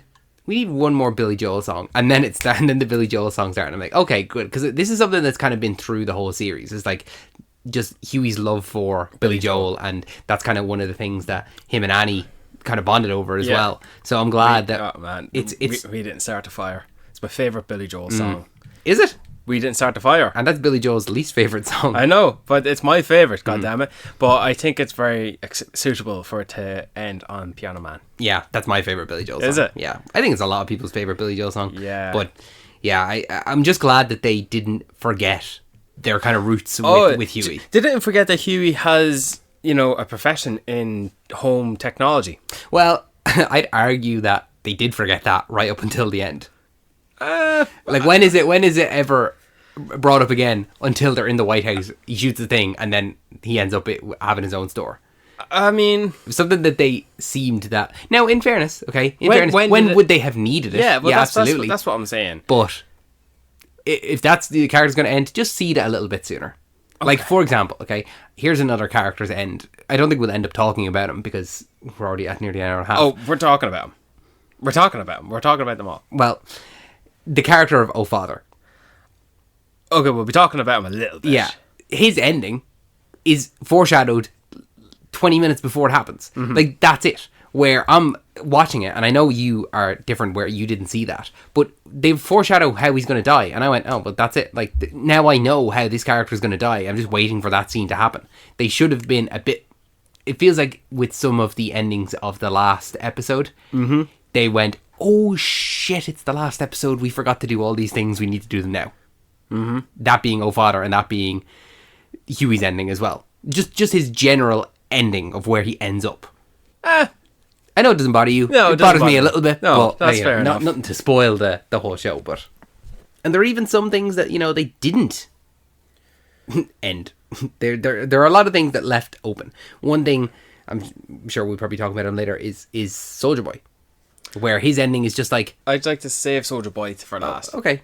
What are your thoughts on Starlight? I like Starlight. I like her a lot. I think that she's an interesting character where she is introduced into the show and she is, bright-eyed, bushy-tailed. She is the epitome of, I'm going to be a superhero. Look, I've worked my way up. I'm going to be a part of the 7 here. And, like, on her first day is, like, immediately sexually assaulted. And it's something that then carries throughout the rest of her journey, unfortunately, is this thing that happened to her that she has the power to stop, but she doesn't because she's, I don't want to say naive, but like she's just inexperienced in this whole world. Yeah, vulnerable. She's vulnerable, yeah. And throughout the show, she's trying to be the best version of herself. She's trying to be the superhero. And there's so many instances where that doesn't happen, where she's sexualized by Vought themselves. Like when you compare the super suit that they give her versus her own super suit, there's her saving the woman in the alley who was about to be sexually assaulted as well, and that's coming back to bite her in the ass. There's her adversarial relationship that she has with Firecracker, where Firecracker reveals that she had an abortion. Like she had an abortion between seasons, and that's something that her and Huey had to deal with, and it's like just exposing her there. She's creating this movement and the Starlighters, and she's being accused of being a pedophile, all this stuff. Like she goes through so much throughout seasons. I'm not surprised then that by the time of season 5 she's so jaded, she's so like, she's hardened, can't be arsed. Yeah, I feel so bad for the actress who plays Annie January Starlight. That's Erin Moriarty, because between seasons she was diagnosed with Graves' disease, and so it's very noticeable, I think, between seasons 3 and 4 where her face gets a lot slimmer. Yeah, a lot of people were giving out, and a lot of people were complaining about her, like thinking that she had gotten plastic surgery or that she had buccal fat reduction in her face or something like that.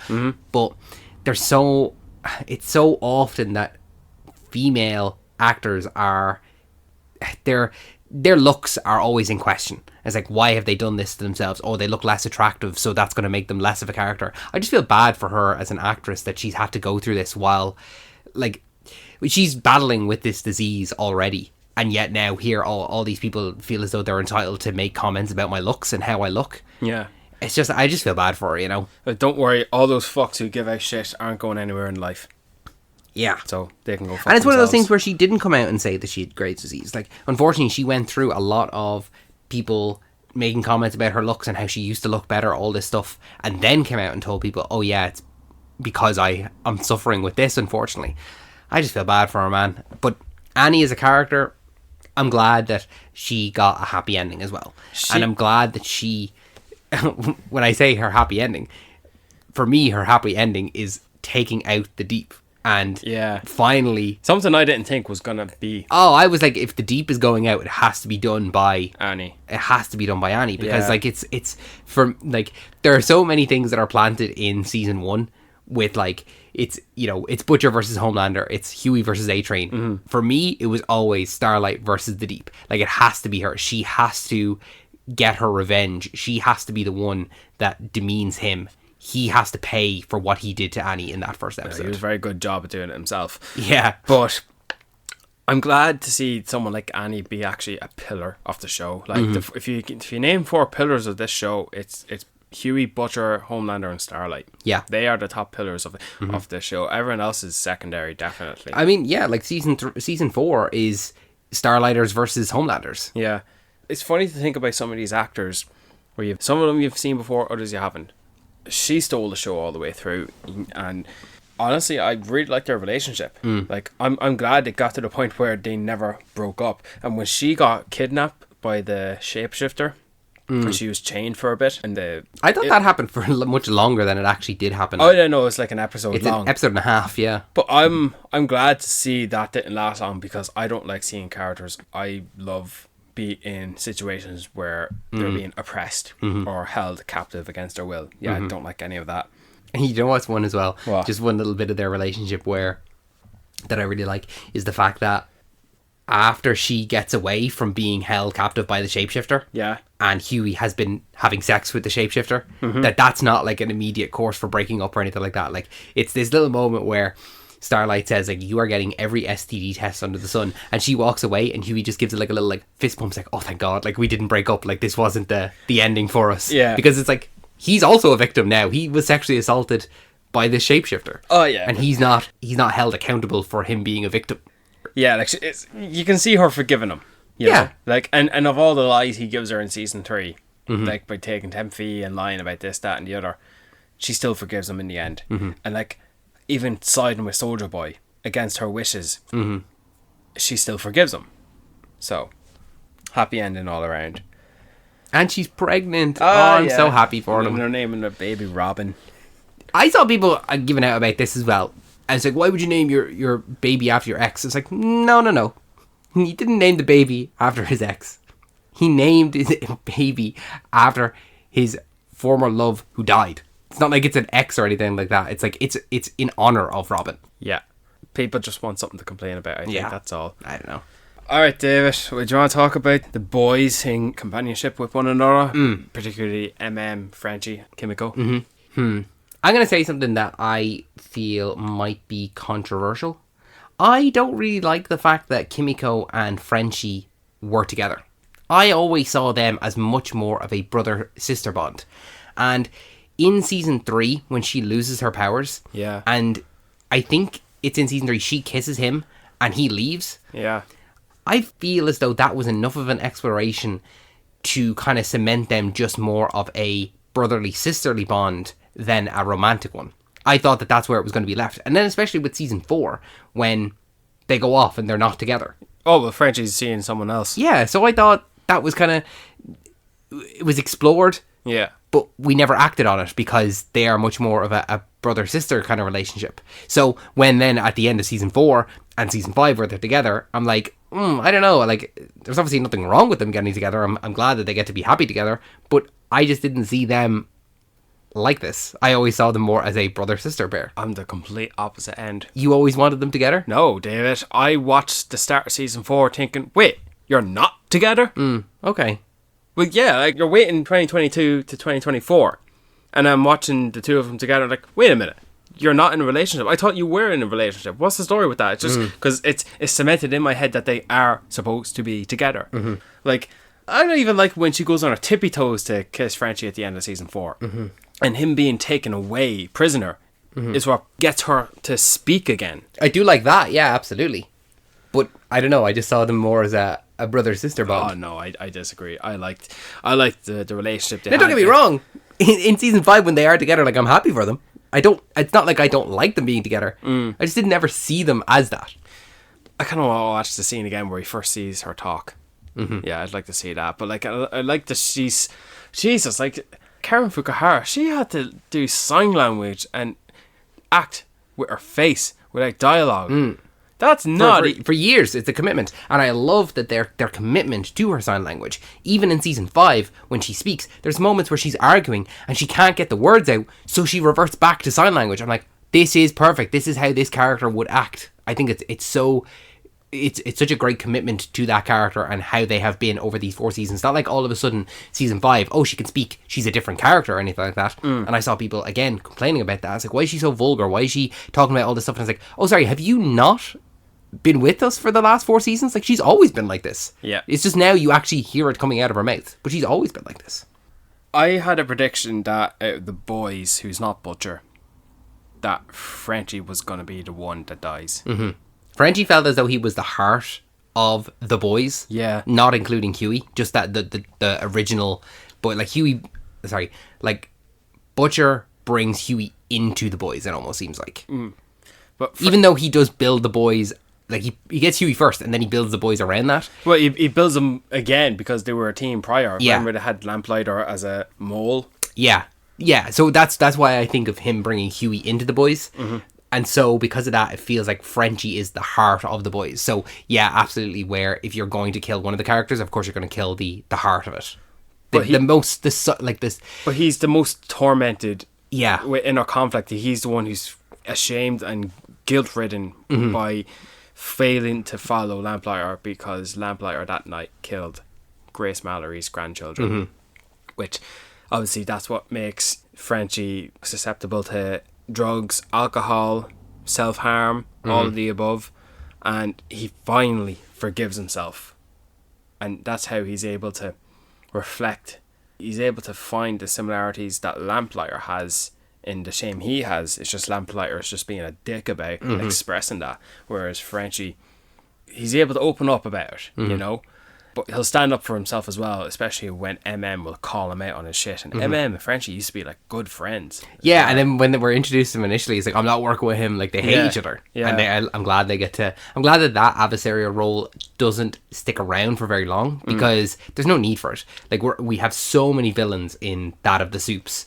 you don't need to have infighting between, and also Butcher can be a bit of a bastard himself anyway, so everyone's kind of nearly always fighting with Butcher in some degree. Maybe not everyone, but like it's like, okay, who's this week is going to be fighting with Butcher? It's also funny to see that Frenchie's the brains of the group as well. You know, MM's the muscle, but then there's also a bit of goodness in MM as well. He's got his own trauma. He's got his own shit. Like, of all the comparisons, like Annie and Butcher and Huey having their own nemesis, MM has his own nemesis in that of Soldier Boy. Yeah. You know? And that's Who would you say is Frenchie's nemesis? Is it Lamplighter? I would have said Lamplighter, yeah. And then Kimiko has Stormfront, because Stormfront killed her brother. Yeah. Like, every one of the boys has a nemesis in that of a soup. Yeah. Yeah, I argue so, and they all somewhat get their comeuppance. They all get dealt with in such a way. Kind of funny, because we kind of accidentally made that a fact now on the show. But I like that MM got his happy ending, you know? Like, he needed to go back to Monique. He had to go back to his daughter. Yeah. He was one of the boys who did not want to be one of the boys. Yeah. He just was constantly having to be pulled back into this. But I'm really glad, that he does end up with the happiest of endings, I suppose, that he gets back with his wife. He has his daughter. Nothing bad really ever happened to them. He was constantly afraid of that with the guy that Monique was going out with, that was a staunch Homelander. Yeah. And I'm glad that Ryan ends up with MM as well. Like, that feels like he's a good custodian to have over Ryan. Like, he's gonna lead him in such a way that he will be a superhero in this world of soups. Even though he no longer has his powers, but had it been a situation where Ryan still had his powers, he would have raised him in such a way that he will be the best of us. You know, he's a great father figure and a role model to have. I like the whole OCD thing with MM. And I like that finally in season 5, Homelander got to learn, and I heard this one's name is Mother's Milk. Yeah. Like, finally, how many times were fan proclaiming, oh, Homelander's always drinking milk from Mother's, you know? And I'm glad we got to find out where that name comes from as well. I forget. He resuscitated a bird. That's right. That's right. And people used to make fun of him, calling him Mother's Milk. Marvin Mother's Milk. And then he's like, but I liked it, you know, because he did the right thing. He was good, and so he took it on. It's like his own superpower. Kimiko has a good hard run, though, like, because she loses her brother, and she eventually does lose She lost Frenchie. her voice. She lost her brother. She loses her powers. She loses Frenchie. She Twice. Was twice, yeah. But she was happy to lose her powers until she got them back. And then she was made an enemy out by others who she was fought in. You know, the recruitment camp she was taken prisoner in, raised to be an assassin. Like, I forget her name, but she had a scar on her face. Yeah, I know the character, but I don't know the name. I don't like that was abandoned. I also don't like that the Russian one who had a hard on for Frenchie, that was abandoned. She died, did you know? No, she didn't die. Oh. No, she didn't die. But yeah, I like the boys. I know what we're talking about it, man. We're doing a full episode on them. Jesus. I was waiting for you to go on to the 7. No, well, you know, I suppose before we move on from the boys, what did you think of Frenchie's death? His ending. He stood up tall. Yeah, he stood up tall. Some of it was sacrificial. And I like the last line he had at Homelander. Like, you are going to kill me, but I have the last laugh. I bet you've never danced a day in your life. Oh, man. What a great... That's a great line. That really is. And, like, Homelander laughs that off. Frenchie gets a couple of lines, because he gets to say that to Homelander. He tells Kimiko, I never saved you, you saved me. And then in her moment of doubt in the White House, the hallucination of Frenchie is like, oh, it was never my heart, it was always yours, because he always says Moncur. Yeah, I like that we got one last appearance for that actor. Yeah, and so do I. Like, just we get everyone on set for the last episode of filming. You know, everyone has their rap day, but I like that his rap day was in the last episode with everyone else. You know. I like the girls get it done thing where Queen Maeve and Kimiko and Starlight beating absolute living shit out of Stormfront. That's just a great finale. In season 2, absolutely, yeah. When I suppose that's a lambast of the Avengers Endgame women sequence. And yeah, it's earlier on in the show. I think it's maybe that episode or maybe earlier on in the season where it's like, oh yeah, girls get it done. Yeah. And then here we go and we have an actual sequence where, oh no, these girls do get it done, and we're going to have a full-on fight with all of the female characters. Yeah, no, it's cool because they're the only ones. They're the only ones with superpowers. So, the other people are Huey, and Frenchie, and they would be absolutely useless in the fight. So of course it's going to be the women. Very much. But yeah, I'm happy that Kimiko doesn't die and she lives on. Like when she says bye at Butcher's funeral, I kind of took that as a bit of a permanent bye. So did I. Oh yeah, that it was. Like, I'm not going to say my goodbyes. I'm just going to bye. Yeah, and she's away. Like I can see the likes of Huey and Annie stay in touch with I could see Annie and Kimiko staying in touch, but it's just staying in touch. Yeah. Whereas would have the others over for dinner. Yeah. That's the way I kind of see it. But look, it's a finale. We have to say goodbye, even though they're not deaths. Yeah.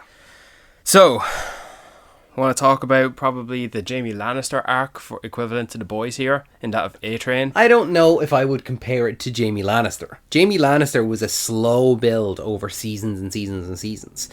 While A-Train, yes, does come to the side of good, I don't think it's to the level of Jaime Lannister. I don't know, man. Like, A-Train was a piece of shit. Like, he was. Do you remember he gave information to Homelander and Homelander killed that guy and his friend? He does obviously have a Jaime Lannister-like turn, but it's over the course of season 4 and the first episode of season 5.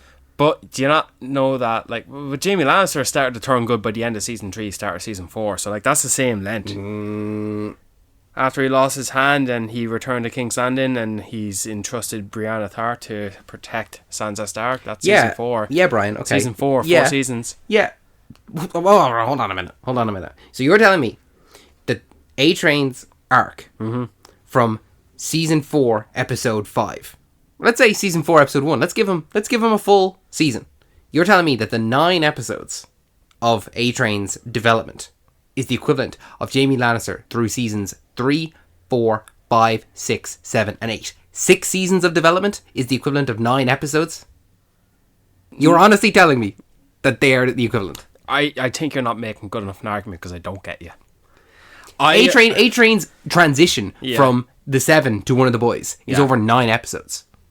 Jaime Lannister's transition is through seasons 3, 4, 5, 6, 7, and 8. He's got 6 seasons of an arc to go, and he wavers back and forth between being part of the Lannisters and going to be part of the army up north. I'm right, okay, David. You're not right. I'm sorry, you're not right. I am. You're not right. I agree with you in that it is a comparable arc, but not to the same levels. He is a character that goes from being a bad guy to being a good guy. But Jaime Lannister's arc, Jaime Lannister has such an interesting arc where he is a bad guy, he's a bastard, he pushes a kid out a window, he's fucking his sister, and then... That's not bad, that's just part of the world that they live in. Okay, relax, cancelled. He goes from that bastard of a man, and then slowly you start to feel pity for him, and oh my god, why do I all of a sudden start liking Jaime Lannister? And then guess what he does? He goes and he fucking rapes his sister, and you go, oh my god, this guy is awful, why did I ever feel bad for him? And then slowly over the course of seasons, oh my god, why do I feel bad for him again? And you start to like him, and he's a character who is... There's so much depth to him. He's not a morally good or a morally bad character. He's a morally grey character. And he's got such development over all of those seasons. Whereas A-Train is objectively just a bit of a bastard the entire time. And then in season 4, he slowly starts to see the error of his ways. And he starts to see, oh, maybe I can use my powers for good. Maybe I can... There are these characters like what's his name? Blue Eagle? Yeah, Blue Hawk. Blue Hawk. That he is over-policing underprivileged areas or black communities. Yeah. And is killing people. And then his brother ends up... in hospital, and he's now... He ends up paralysed because of what Blue Hawk did. And that's what slowly gets him on the... But it's not nearly as long of an arc as it is Jaime Lannister. So you don't like A-Train? No, I do like A-Train. Oh, cool. But I just don't think it's comparable. I just don't think it's the equivalent to that of the boys here. It's not the equivalent. It's the equivalent in the sense that yes, it's a character that goes from bad to good, but it's not comparable. Yeah, that's what I'm saying, and it is comparable. It's a bad comparison. If it's comparable, it's a bad comparison. No, a bad comparison would be Homelander and Jaime Lannister. That's a bad comparison. Okay, let's just move on because I just don't think you're getting... You're not winning this, David.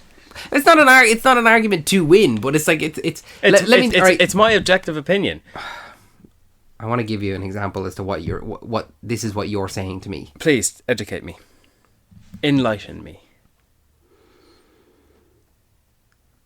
It's like comparing the arc that Woody and Buzz in Toy Story take over the first Toy Story, where they are enemies to friends. That's like you saying, oh yeah, sure, that's just like in season 3 of The Boys, where Homelander and Butcher team up to fight against Soulja Boy. It's like, yeah, that also happens, but not to the same level. It's like in one moment they decide, oh, we need to work together to take down Soulja Boy. So we've gone from enemies to reluctant allies. And that's like you saying that of Woody and Buzz, where they start out as enemies, and over the course of the film they learn to see things from each other's perspectives, and then they're friends. That's like what you're saying is the equivalent. That's your comparison to Jamie Lannister and A-Train. Yes, they are comparable, Brian, but it's a bad comparison. That is not what I am comparing. That's what you're saying. That is your opinion. That is what you are saying. Okay? And I think that the listeners can decide. But yes, I do like A-Train. He had a few moments where he showed some reliability in giving some stuff to, you know, look, I appreciate more than the next guy that, you know, Kimiko breaks his leg because, you know, he's threatened Huey's father. But his justification is, what I did to you was an accident by running into Robin and killing her. You're choosing to do these things. Yeah. It's like, nah, cop on, bitch. No, you can see where he's coming from with it. Yeah. You can, and you know, fair enough to justify it, but still, no. Like, and then he does do a few good things. Like he gives the documents to Huey and Starlight that Stormfront's a Nazi. But that's to his own benefit. To his own benefit again, yeah. Like a lot of what he does in the early seasons is anytime he's helping someone else, it's kind of to his own gain, or it's in his best interest. Whereas when he finally helps he helps him, but that's actually not to his best interest at all. It's literally just to, like, he's putting himself at risk with Homelander and Sage in helping Yeah. You know, but he's choosing to do that because it's the right thing to do. Yeah. Do you know, even by the time of season 3, I wasn't in Huey's shoes forgiving him for Robin. Like, even a Herogasm, when A-Train confronts Huey, and he's like, saying, what are you doing here? It's like taking... You don't have the right to come up and just randomly talk to me after what you did to me. And then Huey tells A-Train, you still never apologized. And you know what? You're right. He takes off his glasses and he like owns up to his shit. I'm sorry. I'm sure that would have been horrible. This is the first time it happened. And you know what? Because Huey didn't expect that, and neither did we, it's like, no, fuck your apology. And so he fucking hits him a punch. And it's like, how the fuck did you do that? Because it's 10 feet. I like that. And then season 4 came around. He's asking for A-Train to get him, you know, Compound V. And then he gets owe this to me, yeah. And it's like, yeah, I bet you're still not going to forgive me now. Yeah, that's what I thought. So, yeah, fuck you. You still killed Robin. But no, Huey does the better thing, and he forgives him. And he says, yeah, I was actually going to tell you to go fuck yourself, but no, I forgive you. And that what lends A-Train to rescue Huey from Homelander during in season 4, I think. And okay, we have these little nuggets of A-Train helping Huey from time to time, but A-Train's still responsible for a lot of that. He even killed Popclaw. He killed Popclaw. He killed Blue Hawk, but you know what? That was deservedly so. It was deservedly so, absolutely, yeah. And you know what? That was actually a great sequence where he gets to kill Blue Hawk, but he knows, if I do this, I'm probably going to die, because he's in a situation where he's taken so much V that, like, he was just doing it to kind of enhance his powers, and it's now to a point where it's like, if you run, you will die, like your heart will explode. Yeah, so you're no good now. Yeah, you're pretty much just a figurehead. He was like what I was saying about Homelander here, where it's like, oh yeah, you don't actually have your powers, you can't use your powers. And that's the case with A-Train. And he's very lucky in the sense that he killed Blue Hawk in a way that he actually gets Blue Hawk's heart. But then he's walking around with the heart of a guy who paralyzed his brother, and like, I would have liked to see a bit more of an introspection on that, where he's like, he's got the heart of a racist person and him in a black body, or like this. Yeah, I suppose it didn't do anything with it. Yeah, it would have been interesting. I like the unofficial partnership he has with Ashley. They've got a bit of a will they, won't they? Will they run away together or not? Because he does offer it to her at the end. You know, I can run away. And he does have a rivalry with Deep as well. He does have a rivalry with Deep. Yeah, he does. And because they're both kind of kicked out of the 7 at the same time. Yeah. And they do have a little bit of a rivalry. But I think Deep also has one with Black Noir. Eventually. Yeah. It's Black Noir too. There were few and far between where we got to see A-Train's powers. And the final time we get to see A-Train in the opener for this season, we finally get kind of I suppose the Quicksilver scene of him getting to go at super speed and everything else is super slow. Yeah. And I was glad we got to see that to some level. I'm just disappointed we didn't get to see more of it, because we get to see A-Train, we get to see him at the tiniest little bit in the finale of Gen V, where he's part of the team, he's part of the boys. You're like, oh, great, this is something to look forward to. And then throughout the first episode of season 5, we get him protecting his family, and we see him in little bits contacting Annie and stuff like that. Yeah. But then unfortunately at the end of that episode, he's killed by Homelander. Well, he does the one thing he was asked to do, and what happens to him is what he was afraid would happen to him. And he gets a little bit more of a redemption arc for him by avoiding running into another bystander. He throws himself off his path in running To save someone else. Yeah. And no one else is going to know that. That's for us, the fans, to know, and that's for him to know for the next minute. It's kind of like the Andrew Garfield saving Zendaya in No Way Home. Yeah. That he wasn't able to do that for his Gwen Stacy back on his Earth. And it's this moment where he's looking at MJ and she's like, are you alright? And he's like kind of welling up, and he's fine. It's like, he doesn't say to her, oh yeah, that's how my girlfriend died. That's for us, the audience, to know you've kind of redeemed yourself in that little way you could. And it's the last season. You have to have some consequences from the get-go. Yeah, some deaths. To spare it out, at least. You don't want it all to be done in the one episode. So I'm happy that season 5 started with A-Train dying. And for a mainstay throughout the entire show, finally, someone from the 7 died. It just so happened to be someone who started to turn good. So, well, we had a couple of the 7 die. I know, but well, Translucent doesn't count, and Stormfront was a seasoner character, and the likes of Newman wasn't the 7, but like... Well, think about it, by the end of it, think of the original 7. Think of the original 7. Yeah. Translucent. I just said it doesn't count. Why? Because he was the MacGuffin, he was the starting point. Yeah, but I'm saying the original 7. Yeah, I know, but I'm still saying it doesn't count. Okay, Black Noir. Fair enough. Yeah, fair enough. However, the actor still stayed in the show. A-Train. That's what I'm talking about. Deep. Dealt with in the conclusion, so it doesn't count right now. No, Brian!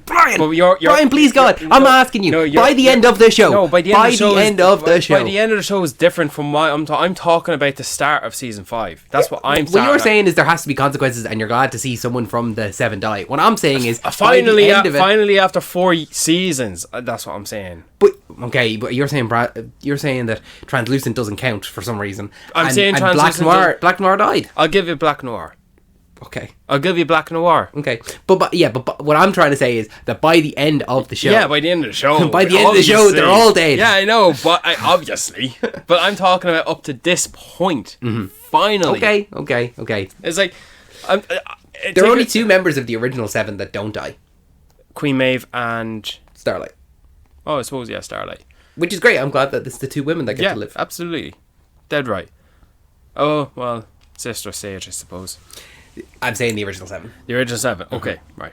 Soz. Well, technically, Starlight wasn't part of the original 7. She was. No, it was... From episode 1. Lamplighter. He wasn't in the 7. From episode 1. Okay. He wasn't in the... But before episode 1, he was. Yeah, but Brian, I'm not talking about that. I'm talking about the original 7 from season 1, episode 1. You can generate arguments with me. I can generate arguments. You can make fake arguments, absolutely. I'm saying season 1, episode 1. Who were the 7? Who were the 7? Okay, moving on. Deep. What the hell, man? He was a character who, if he hadn't have died, I would have been fine with him staying alive as long as he was humiliated. He was a really... Are they or are they not with his character? Because after he was publicly humiliated after what he did to Starlight, he was outed from the 7. And then he was on a bit of a redemption arc, kind of like trying to figure out what did he do wrong, because he doesn't know himself, because he's just a fucking moron. He shaves his head, he has a conversation with his gills, and he's in a stage relationship in season 3, and he actually gets more comfortable with the aquatic creatures because he's more closer to them than any other person on the planet. Like Ambroses, the octopus, and he's forced to eat a squid or a little octopus. He tries to save a lobster but is killed in time. He tries to free a dolphin. Quite a funny scene. Then questioning whether he'll do playtime things with the dolphin. But he's the running joke of Aquaman fucking fish. There's one little detail I think I really like about the soups in general, but specifically about the Deep, is that sometimes, and very rarely, do they use, other than Annie, they use their real names. But for some reason, I love the fact that anytime they refer to the Deep, his name's obviously Kevin, but they say it in such a way that it's a disrespectful Kevin. It's very rare that we remember that Homelander's name is John. It's very rare that people call him John. But for some reason, whenever people are talking to the Deep, and it's like, oh, just get out of here, Kevin. And you're like, okay, yeah. But like even A-Train is Reggie. And Queen Maeve, presumably her name is Maeve. Maggie. It's very rare that we get to see, or do we get to hear these characters' first names. But for some reason, anytime they say the Deep's name is Kevin, it's just so funny. Like they use it in a derogatory term. I thought they were going to give him a redemption arc, but then they kind of backport. And I'm not talking about by season 5. I'm talking about like at the end of season 2. Oh yeah, season 2 when he goes essentially to that kind of cult. And you think, oh, is he going to get better? But no, he just kind of nearly doubles down on his badness. He worsens, and then he keeps talking the high shit of himself. And then even do you remember is it season 3 or season 4 when they're going around Vought and they're killing people, and he's just killing people that are wrong. And it's just like, it doesn't matter to him. It's like, as long as he's friends with Homelander. This is at the point where he killed Ambrosius. And like I think that was one of the first points of no return for him. But that conversation when he has with A-Train, where A-Train pretty much tells him, you're afraid of him and you know it. Like, he's not far behind him. And Deep just completely denies it, like he always does. No, they're bros. Him and Homelander are bros. But that was so much on the nose at this point. Like, do you remember after the tall soldier boy died and the Homelander turns him with red eyes, it should have been you. And Deep pisses himself and he said, I went swimming. He just constantly bullshits his own fucking ideology to the point that he's in disbelief that of what's really actually true. And do you know what? I still thought at the very end they were still going to do something with it. And then when it came to the point where no matter how bad we feel for him when harm comes to the creatures in the ocean, and after he has his conversation with Samuel L. Jackson, the shark, and he's publicly humiliated, failing to save someone simply by drowning, it's, where do we go now?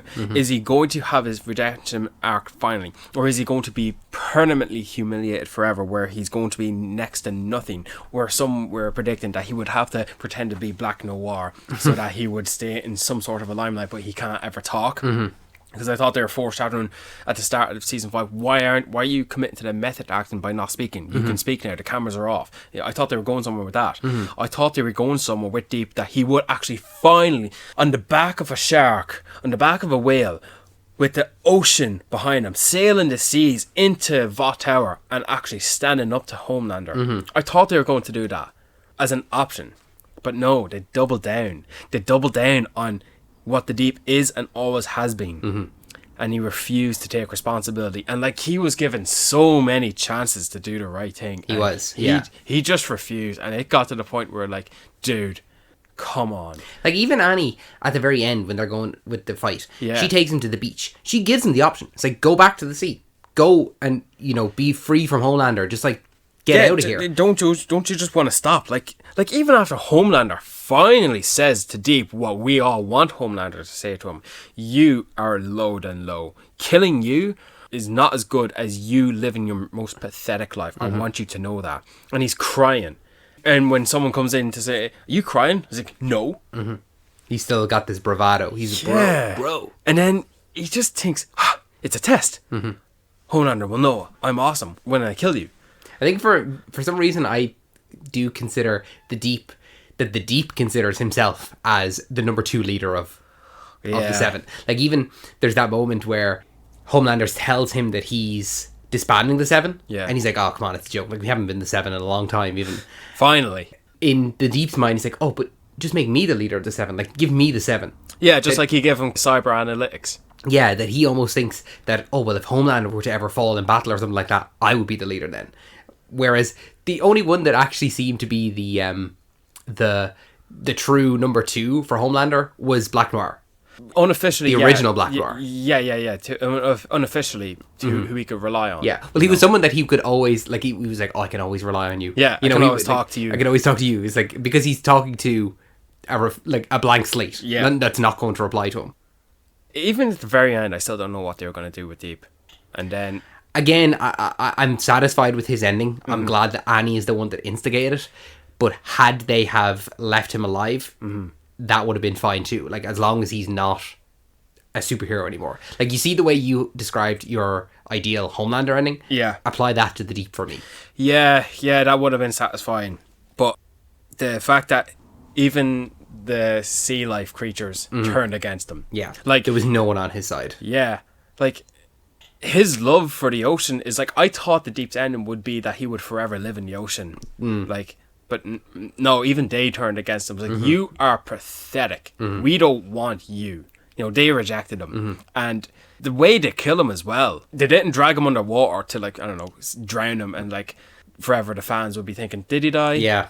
It's unambiguous again. They just... Oh no, the octopus fucking goes up him and bursts through his fucking jaw. Like, gone. Like, he was given so many chances. Yeah. Farewell, Deep. Goodbye, Kevin. You know, that actor plays him very well. He does, yeah. What do you make of Black Noir? Because if there is a character that I liked and then immediately disliked, it's him. Is that between Black Noir 1 and Black Noir 2? No, it's the one Black Noir. It's Irvin. Well, it's a different... No, I'm talking about Black Noir from seasons 1 and 2, who I liked. And in season 3, when I see him... But it's a different character. No, let me finish my conversation. Okay. When he kidnaps Maeve for Homelander, at what point are you going to look at Noir and think, I like you, you're a cool character to watch? No, you're a cunt. You're a piece of shit. Like, we all know Homelander's a piece of shit, but when you look at the likes of Black Noir, you can think you can be relied upon at some point. Similar to how Soldier Boy was relied upon in season 3. No. Black Noir... When did the original Black Noir die? It was in season 3? At the end of season 3. Right, okay. When which, you know what? Everyone wanted to see a fight between Soldier Boy and Black Noir. Soldier Boy could have killed him very easily. And I like the tragedy death that Black Noir has, and I like that he stayed dead. And do you know what? Remember all the traps he set off in the house in the home invasion, in Butcher's aunt's house? Like, he kept on walking through traps, something blows up, and you just hear footsteps again. And Butcher copped him at the rooftop. Like, he's probably no fucking better than any other member of the Seven capable of doing their job. He's a shit ninja. He's no good. Like, even Homelander belittling him, I can literally see your scars underneath your mask. He's nothing. He's content. He's just probably more committed to it because he's so mysterious. Well, I felt as though he was, when we find out where he got those scars and stuff like that, is that he lost his ability to speak. Probably. That's how I took it. It wasn't a choice that he couldn't speak. He physically could not speak, and he was so traumatized, because we get that sequence as well in season 3 with the cartoons and all that kind of stuff. It's like that this character is completely traumatized and is unable to speak. It's not a choice. He's got PTSD. I like the actor who plays him. Like, obviously there's a younger actor who plays him, but then there's actually the main actor who plays him, who plays the character again, but a different version of him. But like, I like the second Noir more, just by how that version and that actor contrasts the original Black Noir. And I his name was Justin. I like the guy that got into play Noir too more than the actual Noir, because I just look at the Noir and think, you're a piece of shit kidnapping Queen Maeve for Homelander to harvest her eggs. Fuck you. I'm glad you get your guts ripped out of your body. Whereas the second Noir is someone who's like a real person almost, that is just like, guys, what the fuck is going on? Like, he's just so like not part of this world. But he got on really quick with killing people. Like, remember in Gen V as well, he kills your man as well. I mean, he is committed. He's a method actor, and it's like, this is the role, so I have to do it. Killing people. Yeah. That's the role. I'm kind of happy he does die to get his own comeuppance, but deep killing him just like that, I feel like deep killing Noir 2 is just a way to, what are we doing with this character? Yeah, we have to get him out of it. The manner at which he dies, like just a stab wound. It's like after being bulletproof. Yeah, I don't know. That felt as though, like, again, like you're saying, we don't really have anything for this character to do beyond this. Yeah, so let's just dispatch him so we don't have to ponder about him. Yeah. But like, I like to run in jokes that he has this sleep apnea. So he sleeps in mid-battle, and then he says something, and then everyone else, Starlight says, he can fucking talk, thinking he's the same one, but no, it's a different case altogether. I like the fact that they switch him out with another guy just to keep face, but... You keep it a bit fresh, yeah. But no, there's no saving grace with him. I like that Queen Maeve she has a good happy ending. Now, Eric Kripke didn't bring her back because she kind of retired for acting. And, I didn't know that. And he wanted to bring her back for the finale, or for the final season at least, but timing didn't work out. There's a few characters that I felt like the final season was hinting at. And Queen Maeve is one that I thought was going to come back. And so, like you said there, I think a lot of people... I felt there was a tease as well. And then even in the finale, the previously on, there's a scene that we see with Maeve and Starlight talking. Now, the reason it's in the previously on is more so for the context of the conversation, but it had been so long since we saw Queen Maeve, and then to literally show her in the previously on, I was like... How can you watch that and think, oh, well, of course she's not going to show up, you know? Course, yeah, it's again, it kind of plays into my thoughts of the promotion of the show, kind of leading me down one path and then not providing it to me. Yeah. And then the other thing that I felt like they were hinting at so often was Stormfront, especially when it came to Soldier Boy. That there was a few instances where they kept bringing up Stormfront, they kept bringing up Clara, and there is even a very specific moment where Homelander and Soldier Boy are talking about her, and Soldier Boy specifically says, "What do you mean she's dead? Did you see a body? Did you see her dead?" Oh yeah, I know that point. He said that, and it made me question. I was like, no, we didn't. It made me think back to the scene where Homelander finds out, and he finds out through he's on the roof and he sees the news broadcast. Yeah, and I was like, why are you bringing up? Did you see her die? Did you see a body? Why are you bringing up this character so often? And why are you mentioning this specific thing that we know we didn't see her die, if not to bring her back in some fashion? It just felt like, again, they were planting seeds that they had no intention of harvesting. You know what I mean? I get you. It's what I think about any time when they suggest a character coming back. But when he says, "Did you see a body?" Because that was not foreshadowed to anything to come to result, I didn't think much of it. It feels like it's foreshadowing to nothing. If she did return, then I'd look at it as foreshadowing. But because the scene happened and nothing came of it, I don't think much of it.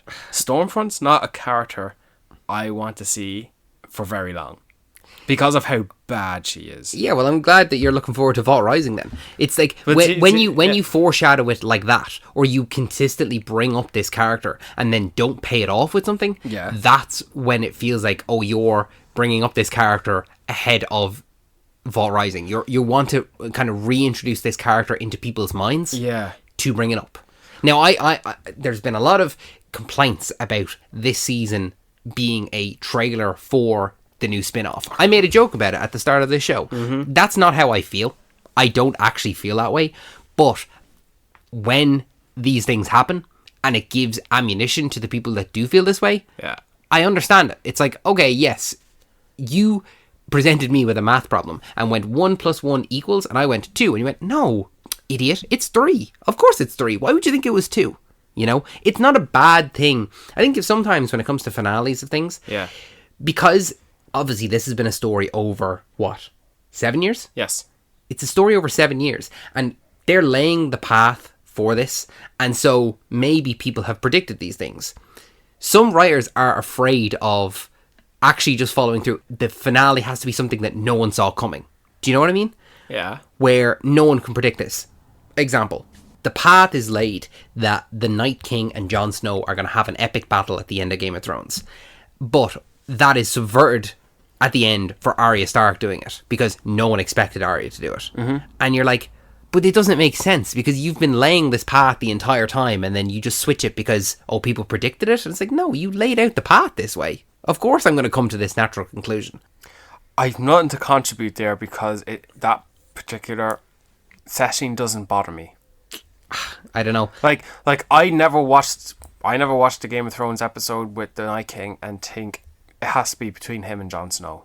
I personally did not watch that, I think, in his sworn enemy to have a duel of sword But there have been fights. so many instances where they were kind of leading to that, even with like the Battle of Hardhome. Like when they had their stare off and it's like, okay, there, John is the head of the Night's Watch. Yeah. The commander of the Night's Watch, and this is literally the guy that they are protecting the wall from. At that point, I was more so of the mind that how the fuck are you supposed to kill all these things? You can't. I suppose it's not really until season 7 when we learn the fact that you kill one of the leaders who summons the dead. That's how you kill the rest of the dead. Well, imagine if Luke and Vader are on the Death Star 2 and they're having their lightsaber battle and it's coming down to this. Yeah. And then Chewbacca runs in and shoots Vader with a bowcaster. It's like, what? It's like, we wanted to have a bit of a switch here. What is it we're comparing this to the boys again? I'm just saying is that they are laying. And by the way, it would have been more fitting for you to have said Leia. It would have been, yes, it would have been, but I chose Chewbacca specifically because it was so out of nowhere. Well, what's the comparison? Because that the boys is a little bit guilty of laying these things in front of us and then, oh no, we're going to go with something different. Well, what is the something different? Well, there's a couple. But that's the thing, is that they do a couple of things. They lay out this thing with Stormfront and then just don't ever pay it off. And I'm getting to it. I'm getting to the point. Yeah. You are going to make 2 seasons of a show called Gen V, where you have a character like Marie, who is specifically said to be comparable to Homelander, and she is going to be, presumably, someone that is a key factor in taking down Homelander. And then at the very end, it's like, we're not even going to actually include her. And we're going to, at the very last minute, like 2 episodes before, we're going to give Kimiko this power. We also have another character, Soldier Boy, who has this power. We're going to sideline him, we're going to put him on ice, and we're going to give this power to Kimiko, and she's going to be the one to do it. It's like, you have Marie there, you've been building up to Marie, and all of a sudden you're going to switch over to it. It's like, don't be afraid that if you've been making this dinner, don't all of a sudden decide at the last minute, we're going to get takeaway. I see your point. I'm not bothered by most of them. Some of them I am, most of them I'm not. Like, for example, the Gen V inclusion. I don't think Eric Kripke was the showrunner for Gen V. Now, because of that, he's busy doing his own show. So like,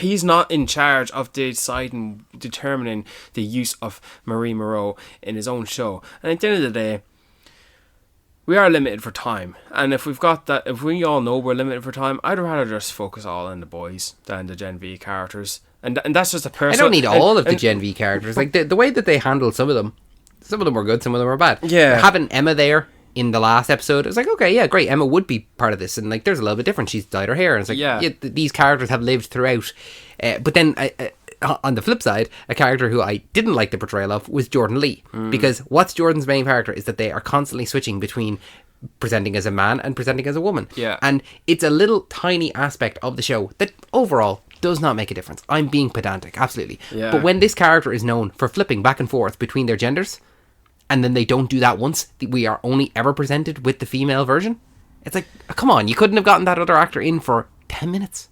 Just to do this one little piece of dialogue? It doesn't bother me because at the end of the day, I'm thinking, we've got an hour and 5 minutes for the final episode.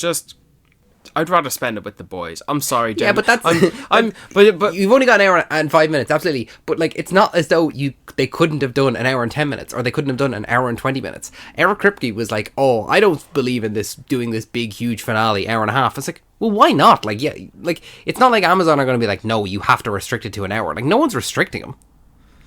Put in a little bit of effort into it. Here. It doesn't bother me. Like, I'm more leaning towards I don't care. But okay. I'm someone who does love Gen V. And I really enjoyed it. I don't like seeing it getting cancelled. I didn't like that at all. No. But, like, I've committed to it.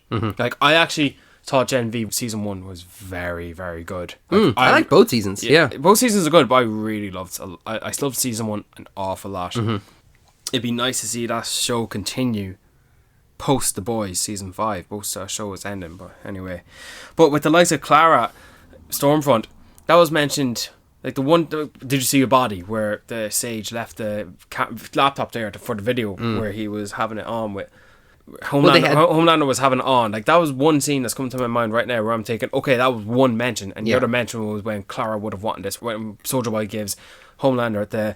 And what about when they go to your man's house and there's the shrine for Vought and she's there in the picture? Where's this again? In the other speedster's house. Is Stormfront there? Okay, fair. She's there in the okay. figure. I forgot about that. Yeah, like it very seldom it happens. I'd say it's 3 or 4 times, but it's like a time in different episodes. Yeah, that it's consistently, you're bringing her up so often. Yeah, that I'm like, you must be leading to something, and that's something. Now that the show has ended and has led to nothing, there's only one thing that it could be pointing towards, which is the other show, Vought Rising. Yeah, that's all I'm saying, is that, you know, it doesn't bother me generally, like in the grand scheme of things, but when it gives ammunition to those people that are crying out, yes, this is a problem, then I go, yeah, that's fair. You have given them the ammunition. Yeah, no, I can see your arguments, but because I'm someone who doesn't want to see the likes of Stormfront, and that is contradictory of me, because yes, you're looking forward to. Well, I'm looking forward to Vought Rising, and it's a little hard because like I'm happy to talk about Soldier Boy next, but it's hard to watch a show knowing the decisions these characters make in the future. Do you want to talk about Soldier Boy then last? Yeah, no. Well, is there anyone else that you want to talk about? Soldier Boy's the last big character I want to talk about. Other characters like Firecracker and Sage I want to touch on, but Soldier Boy's the last main character I want to talk about in full. I suppose there is Ashley as well. Yeah, but I throw Ashley in that little characters. But she's the king of that. Soldier Boy. I will be honest with you. I kind of got tired of Soldier Boy through season 5. But were you looking forward to see him again? No, not really. I felt as though his whole arc was done in season 3. I didn't need to see more of him. When he was introduced into season 5, I was just like, I don't know. I really like Jensen Ackles, and I like the arc that he goes on in season 3, but the arc he goes on, there is no arc in season 5.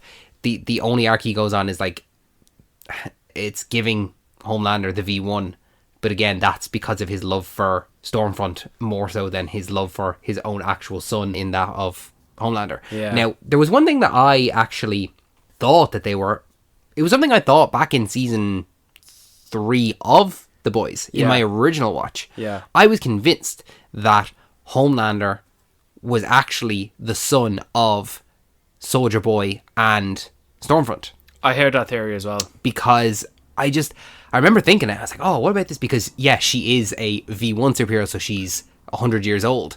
And then when, I think it's a moment where Soldier Boy is talking to the boys, and he says about Liberty, and they kind of share a look. And to us, the audience, we know, oh, Liberty was Stormfront. Yeah. What if they had a baby, and what if it was Homelander? I thought that would have been a really interesting thing to explore. But obviously that's not the case. But when it comes to season 5 with Soldier Boy, I just didn't really see much use for him other than the fact that he does kind of play into Homelander's insecurities again. And the way they left him off, I'm like, what's the point? In a final season of a show where there should be consequences for characters, I think it would have made more sense if Homelander actually had killed Soldier Boy instead of putting him on ice. Because, like I said earlier, Homelander has had this daddy complex the entire time where he just wants love. He wants the love from his mommy. He wants the love from his daddy that he never had. And he doesn't get that from Soldier Boy. He never gets it from Soldier Boy. And they have that final confrontation and then he chokes him out. And I thought, oh, he's finally gotten over this need for the parental approval. Yeah. And he's finally killed Soldier Boy. And then like the next scene, he's there in the tank. And I'm like, oh, well, what's the point now? And then I think it was like between episodes, whatever it was, 7 and 8, where Eric Kripke's like, oh yeah, that's the last we'll see of Soldier Boy now with the boys. And it's like, well then why not just kill him? Why are you putting him on ice for... Are we going to get something that happens later on? Like, I'm not content. I wasn't content with it at first because when Homelander put him back on ice, I was always thinking, okay, so who's going to free him? So part of me does think I hate that ending that he just put back to sleep. But then I think it also adds to the fact that Soldier Boy is kind of a situational character in modern day, where he is awoken for a brief moment of his life, and he's always put back on ice. If this was an 8-season show, he would make 3 appearances throughout, like, season 3, season 5, and then maybe in season 8. Yeah, and so he always gets reawoken up. It's like, yeah, Soldier Boy's coming back again. Now, I lean towards that now because that's what we've gotten, and I kind of dig it a little that this is who Soldier Boy is. This is the given of the character of what we expect. He is not always going to be a mainstay. He is always going to pop up here because someone wakens him up, and just when he's on the cusp of escaping, he's too dangerous to be put out there. Even though he's not, he's just too dangerous because of his powers. But I see where you're coming from with this. Okay. Yeah. But I think that you have convinced yourself as opposed to the show convincing you. I think that what the show did... I agree with you. Yeah. I agree with you. Because that's what we've gotten. You have to kind of nearly justify it for the show as opposed to the show justifying, okay, why did we do this? Why did we put him on ice instead of killing him? Because guess what? I like the character. He's probably... I'm not going to lie to you. He's one of my favourite characters. And the way Jensen Ackles holds the character together, I think he really elevated the show a little bit. When season 3 comes around and Soldier Boy's coming into it, like, he comes in like at the end of episode 4. That's not enough. And because of the decisions he makes in season 5, where he's not only helping Homelander, he's going against the boys. But at the very end, after some attempts of stopping Homelander from getting V1, he hands it to him. And he does the one thing that our heroes did not want to happen, where we did not want to happen. Sure, we all wanted to see it, but he's now part of the problem. Jensen Ackles, like Soldier Boy, he's now done something that is kind of unforgivable. How can I watch this finale thinking I still want the happy ending for him, where I want him to just leave? And I thought they were going to do that anyway. I thought he's going to go to Bodega and he's going to be gone forever. I said, okay, this is going to be how it ends for Soldier Boy. And so, fair enough. You did something bad, just go. I'm happy you're not going to die, just go. But then he chokes him out. I don't want him to die like that. It's kind of pathetic to die in such a way, just to be choked out. I needed some consequences for making those bad decisions, those evil decisions, the wrong decisions. And yeah, back in the tank you go. Think about what you did and be reawoken again, a little bit more conscious. And because we are getting Vought Rising, yes, it's a prequel. Who's to say Vought Rising doesn't open up its first scene where Soldier Boy is still in containment, held somewhere by Vought or the government, and it's a simple zoom in close up shot looking at this character who is powerless, nothing, in a coma, and then the rest of the show is about the 50s, which is the plot it's about. And maybe every once in a while, they say they want to span Vought Rising multiple seasons, we can get a scene where it's set in the present every once in a while to see how Soldier Boy fares, whether he does wake up, whether he's held against his will, whether something happens, you know. And the fact that they deliberately did not kill Bombsight in this season, like, Bombsight has a happy ending, and it's going to be interesting to see his character now in Vought Rising. Like, I bet it's going to be completely different, or maybe he'll be the same, who knows. It's interesting enough, and I'm looking forward to it. And Jensen Ackles does have that leading man kind of capability. Well, he for led the show. Supernatural for like 14, 15 years. Co-led. No, he was the lead of it. Yeah, it was a co-lead, but like, it's not like... Okay. He was like 1A and Jared Padalecki is 1B. Right. You know, I would say, yeah, it's Jared... Okay. It's Jensen Ackles that leads the show. Okay. Look, I like Soldier Boy, but you know, at the end of the day, he is a racist. He is homophobic. He's sexist as well. And you know, like, him dumping Firecracker like that, and then for Firecracker to be killed like that, not nice. Not a good thing. And it kind of does make me think that this guy who I was rooting for, even though he's responsible for killing MM's family, maybe he shouldn't have that happy ending that I thought he should have. And I think him being put back on ice is just deserved. Don't kill everyone. Everyone doesn't need to die. Sister Sage doesn't die. In fact, I wanted Firecracker to live and Sister Sage to die. I'm the opposite. Really? Yeah. You're happy the way Sage lives and Firecracker dies? Yeah. I'm satisfied enough with them. Like, she was a tragedy character. Like, I know She was a tragedy character in the sense that, like, she was led down the wrong path and she had backwards beliefs and... but she was struggling with it. She was struggling with it. She had inner turmoil.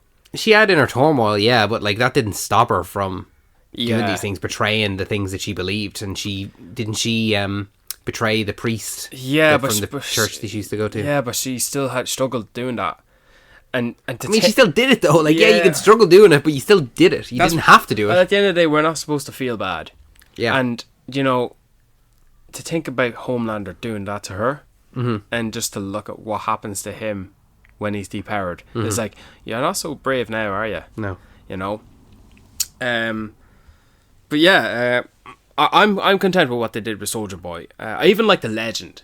I forget the name, but he was in season 3. He knew Soldier Boy, and then he was working in the theater. Oh, the old fella, yeah. Yeah. I don't know his name either, but yeah. He was in Aliens.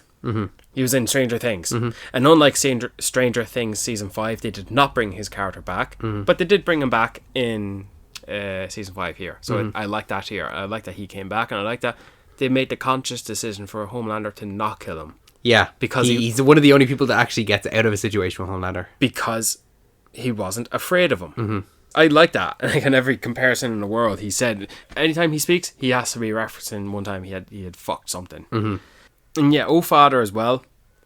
I like him because it's Daveed Diggs. I liked the performance of Father, absolutely. Because it's Daveed Diggs. Exactly, yeah. Like the fact that Daveed Diggs cut his hair short. Like that's not something to blink away. Like he's a big name. You know. I like that he had a little bit of inner conflict with him as well, but he was steadfast in the end and he committed to it. And so yeah, he gotta go. And it was a great day. It kind of made me go shock. It makes me think that had they have had sex, had Ashley and Father had sex with that, would he have also died? Because exactly that thing I don't happened. know, because he was using his power. He was using his power deliberately to hurt or kill Huey. Yeah, but I don't think it's a situation where the power is...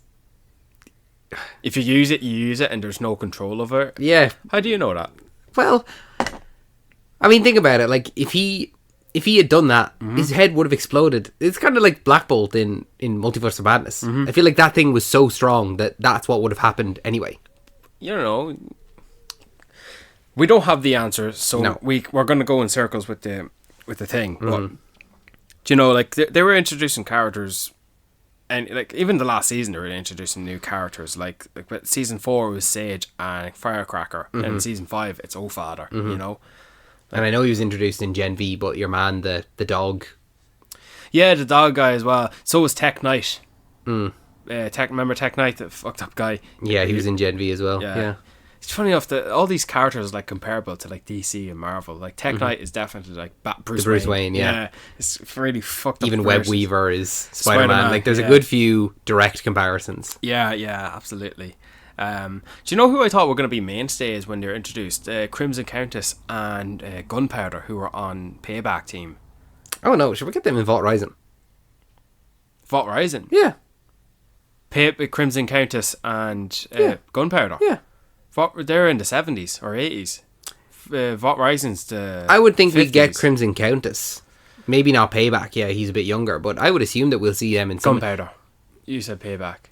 Oh, right, sorry. I would assume that we would get a few of these characters in Vought Rising, especially if they're all from like the V1 era. No, I don't think so. I've looked at the character posters as well. Funny enough, I like character posters. None of them are from Payback. Payback is the 70s group. Okay. I didn't think that they were going to be mainstays. Only because of the actors they cast for them. Laurie Holden from The Walking Dead and Sean Patrick Flannery. Like, he's a big enough name actor as well. Obviously he's not, a household name, but I just thought you're casting these actors to play these certain characters and they're dealt with like in one episode.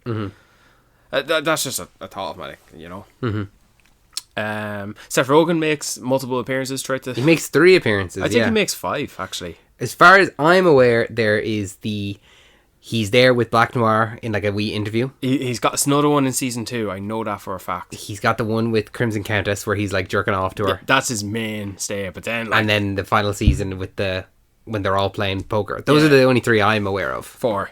That was 4 appearances, I think. I'm pretty sure. You just said there was 1 and 2, but I don't know what it was. Oh, there definitely was. It's a blink and you miss it one, but he was definitely there. But yeah, funny. Seth Rogen's killing it, man. He's producing The Boys. He's producing Invincible. Studio. Like, he's actually... He's great. Fair play to him. Yeah. Jared Padalecki playing a character who why would you make him a speedster? Why not? Like, because I thought they were going to make him something opposite Soldier Boy. To be a yin to his yang. You know? I don't know why I thought the only character that really you could have had him as would have been Bombsight, but then that would have been committing to him to Vought Rising as well, which isn't the case. Like, to the level at which he's introduced, like, I don't need an adversarial role, because he already had Homelander, and then Bombsight is introduced, and that's obviously, we're going to see that explored in the other show. But, like, I don't need to see him in an adversarial role. Okay. Like, they didn't need to have him at all. It's like, realistically... Fans wanted him. Realistically, what is it? It's a callback to Supernatural. Because you have Eric Kripke, who was the showrunner on Supernatural. You have Jensen Ackles, who plays Dean Winchester. You have Jared Padalecki, who plays Sam Winchester. You have Jeffrey Dean Morgan, who plays their dad. You've got Misha Collins, who plays Castiel. You've got, like, all these people. And then, even in the last appearance of Soldier Boy, he references the fact that we're not going to, be father and son and fix up the old Impala. Like, you literally have so many references to Supernatural. It's like, I don't need him to be anything more than just kind of a, hey, look who it is. You remember Supernatural? Like, that's all it is, really. And it, because of the fact that it's, for someone like me who has watched Supernatural, it's like this is a bit of fun, isn't it? This is a bit of a reference. But it doesn't take away from someone who hasn't watched that show. Yeah. These are just actors and characters who are just portraying this thing. It doesn't say, like, it's not like a wink wink, nudge nudge, hey, remember this? It just fully plays out. Like, if someone sits down and watches this and it's the first show they've ever watched in their entire life, they're not going to know any different. It just it plays exactly like how a normal scene would. Enough said on the Supernatural comparisons. But which show is better? The Boys. I mean, again, it's like, it's incomparable when you think about it. Like, there's 40 episodes of The Boys. If you want to stretch it with Gen V, there's 56 episodes of The Boys. There are 56 episodes of Supernatural in the first 2 seasons. Like, there's just so much more of Supernatural. Is Supernatural CW? Supernatural would have been, I think it transitioned from the WB to the CW. Right. That's how long it was around. And it did, 20 episodes per season for 14 or 15 seasons. Right. So it's a commitment. It's a commitment. It's incomparable. It's like saying, which is better, The Boys or The Simpsons? It's like, oh, sorry, something that took place over 6 years versus something over 30 years? Like, it's just not. Do you have trust in Kripke taking over new content these days? Like, who would have thought that Eric Kripke from Supernatural would create one of the most entertaining shows? Probably, in my opinion, it's my objective opinion that The Boys is the best superhero show out there.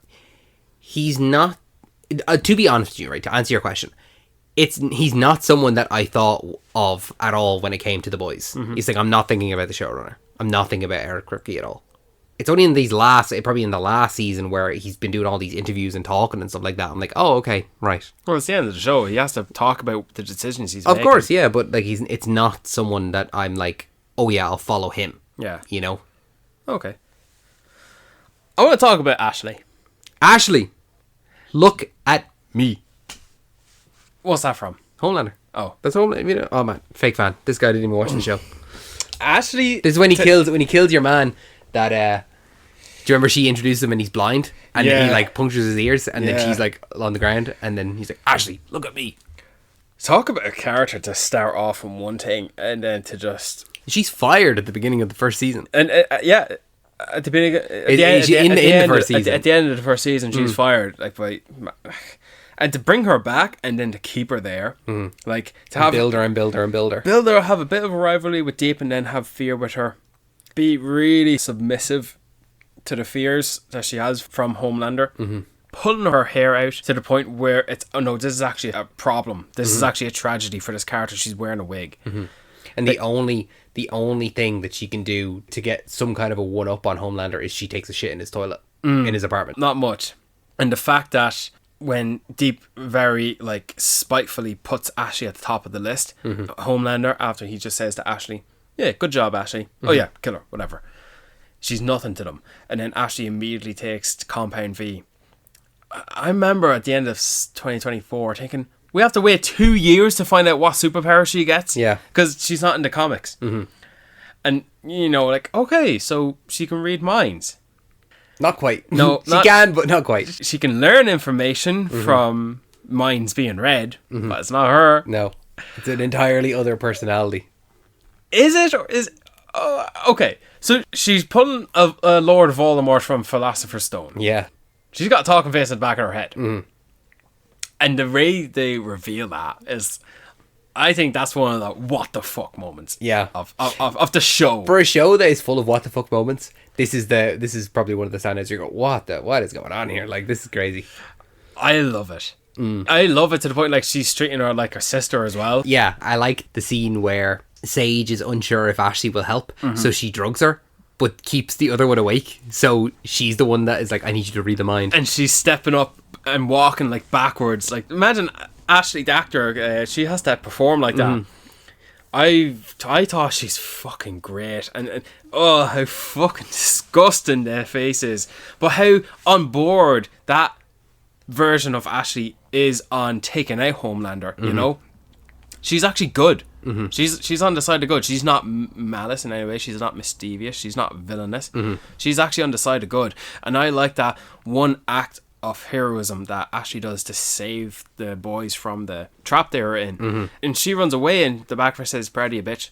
That's a great, satisfying end for her. And then to top it off... not the ending. That's not the ending. Best ending. When she's doing the press conference and she's like, and no, for those of you that are thinking, I will not step down. Immediately cut to newscaster. Those were the final words of President Ashley Barrett as she was immediately impeached by Congress. And the photo of her... like, sad, looking down at her eyes. That's the perfect ending for that character. Like, she was willing to leave and then... the IT girl, I looked this up as well, which is why I know her name is Annika. Homelander came up to her in the office, said, I can do whatever the fuck I want. Noir comes up to her, tells her to put the nut bar out in the bin, and forces her to track the Bully Butcher's whereabouts. Yeah.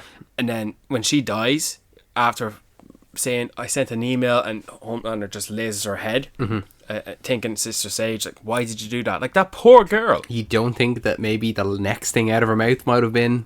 useful, but she that poor little girl did nothing wrong, and then Ashley, because at the time it was A-Train that was the actual leak. Like, they got the wrong person, and then Ashley, you know, shredded her resignation letter because like, now she's strapped, she's a prisoner, she can't leave, and I really like that ending for her. Like, the fact that they made conscious decisions not to kill everyone.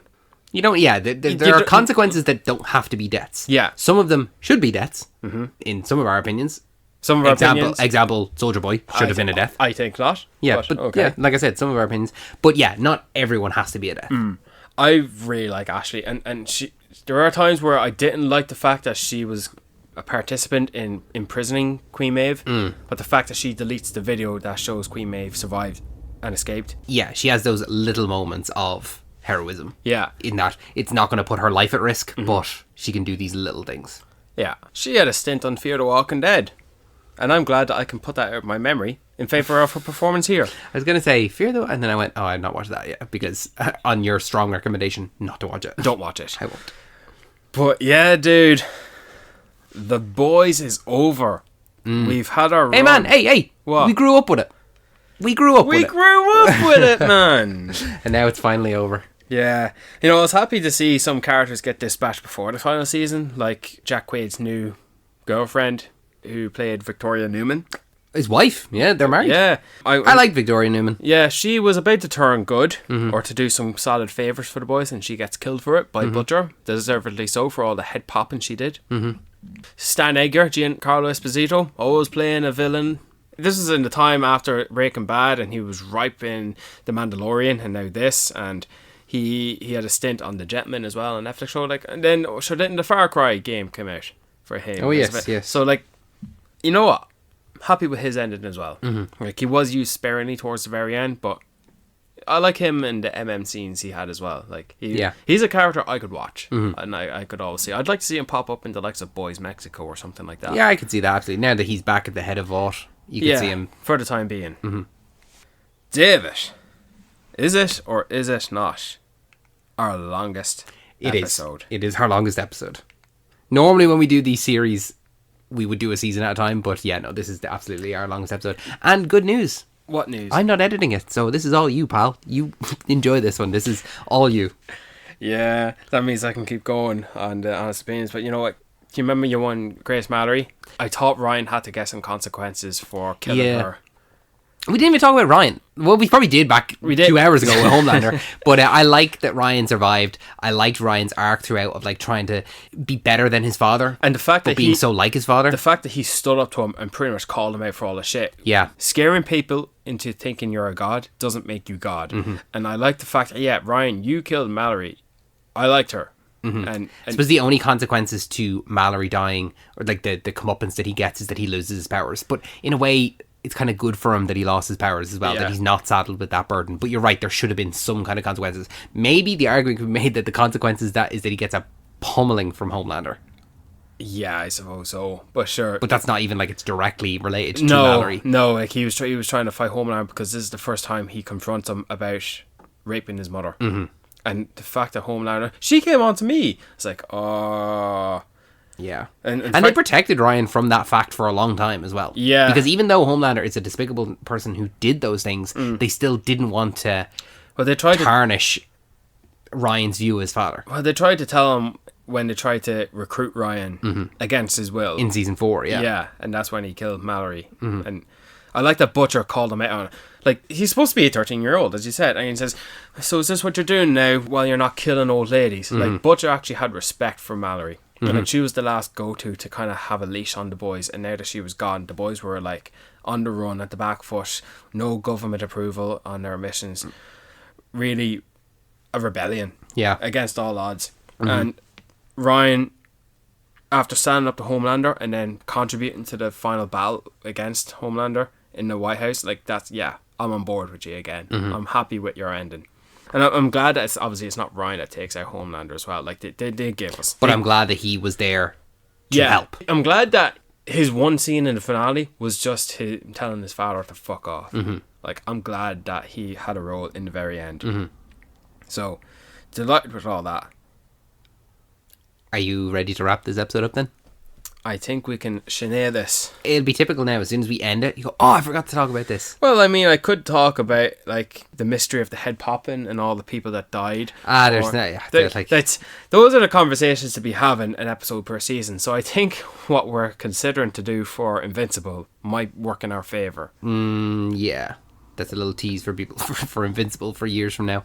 But whenever that show ends. I mean, when you're like the fact that we're wrapping up essentially 5 seasons of a show in 3 hours, like that's an hour per season, but not even close. No. You know, it's 40, like, you know, half an hour to 45 minutes per season. Oh. So, and we could talk an hour to an hour and a half per season if we were to do it like that. So I can nearly waffle on to ensure that this episode is going to be 3 hours, but no, it's not. It's not. We can end it here now. It's okay. But like one last thing I do want to bring up is the fact that The Boys has been around for 7 years since 2019, 2020, and then 2022, 24, and 26. Mm-hmm. Am I right or am I wrong in saying that there is no other show out there right now that is on the ready to replace The Boys?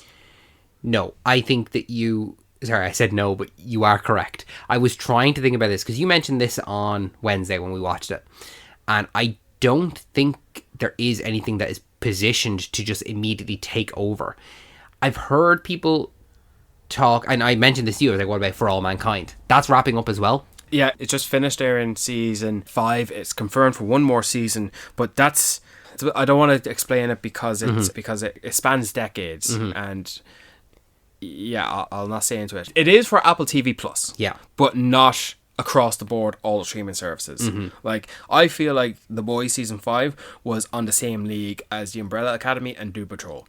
Then it skyrocketed. Yeah, it went past that to Stranger Things levels. Yeah, almost, yeah. And Stranger Things is over, do you know? I've heard some good things about this other show. It probably wouldn't be to this level, but I've heard good things about it. People are kind of nearly comparing it to like an Ozark or a Breaking Bad in that kind of caliber. What's that? Your Friends and Neighbours with John Hamm. I've heard that season 2 is airing right now. I don't know. Like, I'm comparing that to the likes of I actually don't know what. I've heard of it. I've not watched it. No. I don't know. Like it needs to take the world by storm. And whether, but what you're saying is that there isn't anything that can be at that world by storm. The closest thing to it is probably House of the Dragon. Yes, but that, as well as the Rings of Power, is in a position where they're battling a balance in scales. Yeah. Because they both have 2 seasons out right now, about to get a 3rd season by the end of this year, and we will see whether they have topped it and bettered themselves, because each of those shows have a less than favourable season. Just vice versa. Season 1 for one, season 2 for the other, which were good. I think Fallout is the next potential candidate to take over as the best show where you are going to stop time to watch. Especially for it being a Prime Video. But other than that, I really don't know what else there is, because Rings of Power is going to go 5 seasons, but, you know, I don't think everyone else is on board just yet. And The Last of Us is very much controversial, even to the point where you're bringing up things that you're not liking about it. That's a fair point. But it's going to end with 1 more season now. And House of the Dragon is going to end after season 4. So we are now living in a world post Stranger Things, post The Boys. It's just kind of funny now that what is there to take over? There's a big vacuum here. Even The Bear is ending. I know that's not even really comparable, but it's ending. It's ending. You know, we're coming at this kind of time where a lot of things are all ending around about the same time. Yeah, things are ending, but other things are starting. So we don't know what Shogun take over. Shogun could be one that could take over, but we'll see when the next season of that comes out. So yeah, a lot of things up in the air there. We don't know what to think about it. Have you got any recommendations before we let these people go? Man, just watch The Boys. Watch The Boys. Watch The Boys. I'm going to recommend then another show that has ended recently. That is Good Omens. They released their what I thought was going to be a season 3, but no, it's a finale episode. Do you know why? I know, because of the whole Neil Gaiman being a sexual predator. They did that to wrap it up quickly, and they made it into a movie rather than... Yeah, it's an hour and a half movie, and it's enjoyable. It's a good fitting end for the characters involved, and I enjoyed it. Okay, that's good. If it ends satisfyingly, then that's all we can ask for at the end of the day. Yeah. And I think the show, I'm pretty sure each episode was kind of 30 to 45 minutes anyway. So having it be 90 episodes is kind of like it's a half season, pretty much. Yeah. But it's good. Good to know. Brian, thank you so much for joining me for this. No, do you know what? Brian, you're welcome for me joining you for this episode of Talking Pictures Podcast. What do you mean? I'm this is your episode, and I'm just here to... Don't tell me that I forced you to do this. No, not at all. You forced me to do Stranger Things, but you didn't force me to do The Boys. But this is definitely your episode. This is the Brian episode of Talking Pictures. It's 3 hours long. It's your episode. I suppose I did propel this into the next episode. Yeah. Well, when we got to 50 minutes and we weren't finished talking about Homelander yet, I went, okay, maybe this is a 1 recording kind of day. Told you so. Thank you so much for joining us for this episode of Talking Pictures Podcast. If you enjoyed this episode, make sure to subscribe to us on your favourite podcasting app of choice to never miss an episode, with new episodes every single Wednesday, as well as our other podcast, which is Saturday Morning Cartoon Club. We have new episodes of that on the last Saturday of every month. We should have an episode on that this coming weekend, which is on Powerpuff Girls. So more superheroes. But these girls are a little bit better than maybe the boys, the soups that appear in The Boys. A little bit more reliable. But like I said, if you haven't already, make sure you subscribe to us on your favourite podcasting app of choice. You can leave us a 5-star rating. You can leave us a review. You can send those in to tpp@anotherhappystudios.com. Speaking of Another Happy Studios, this podcast is brought to you by Another Happy Studios, so make sure to check out all of the other podcasts in our network. Those can be found at anotherhappystudios.com or on the Another Happy Studios YouTube channel. Brian, any final words before we let these people go? Nope. Absolutely diabolical. Fucking diabolical. Fucking diabolical.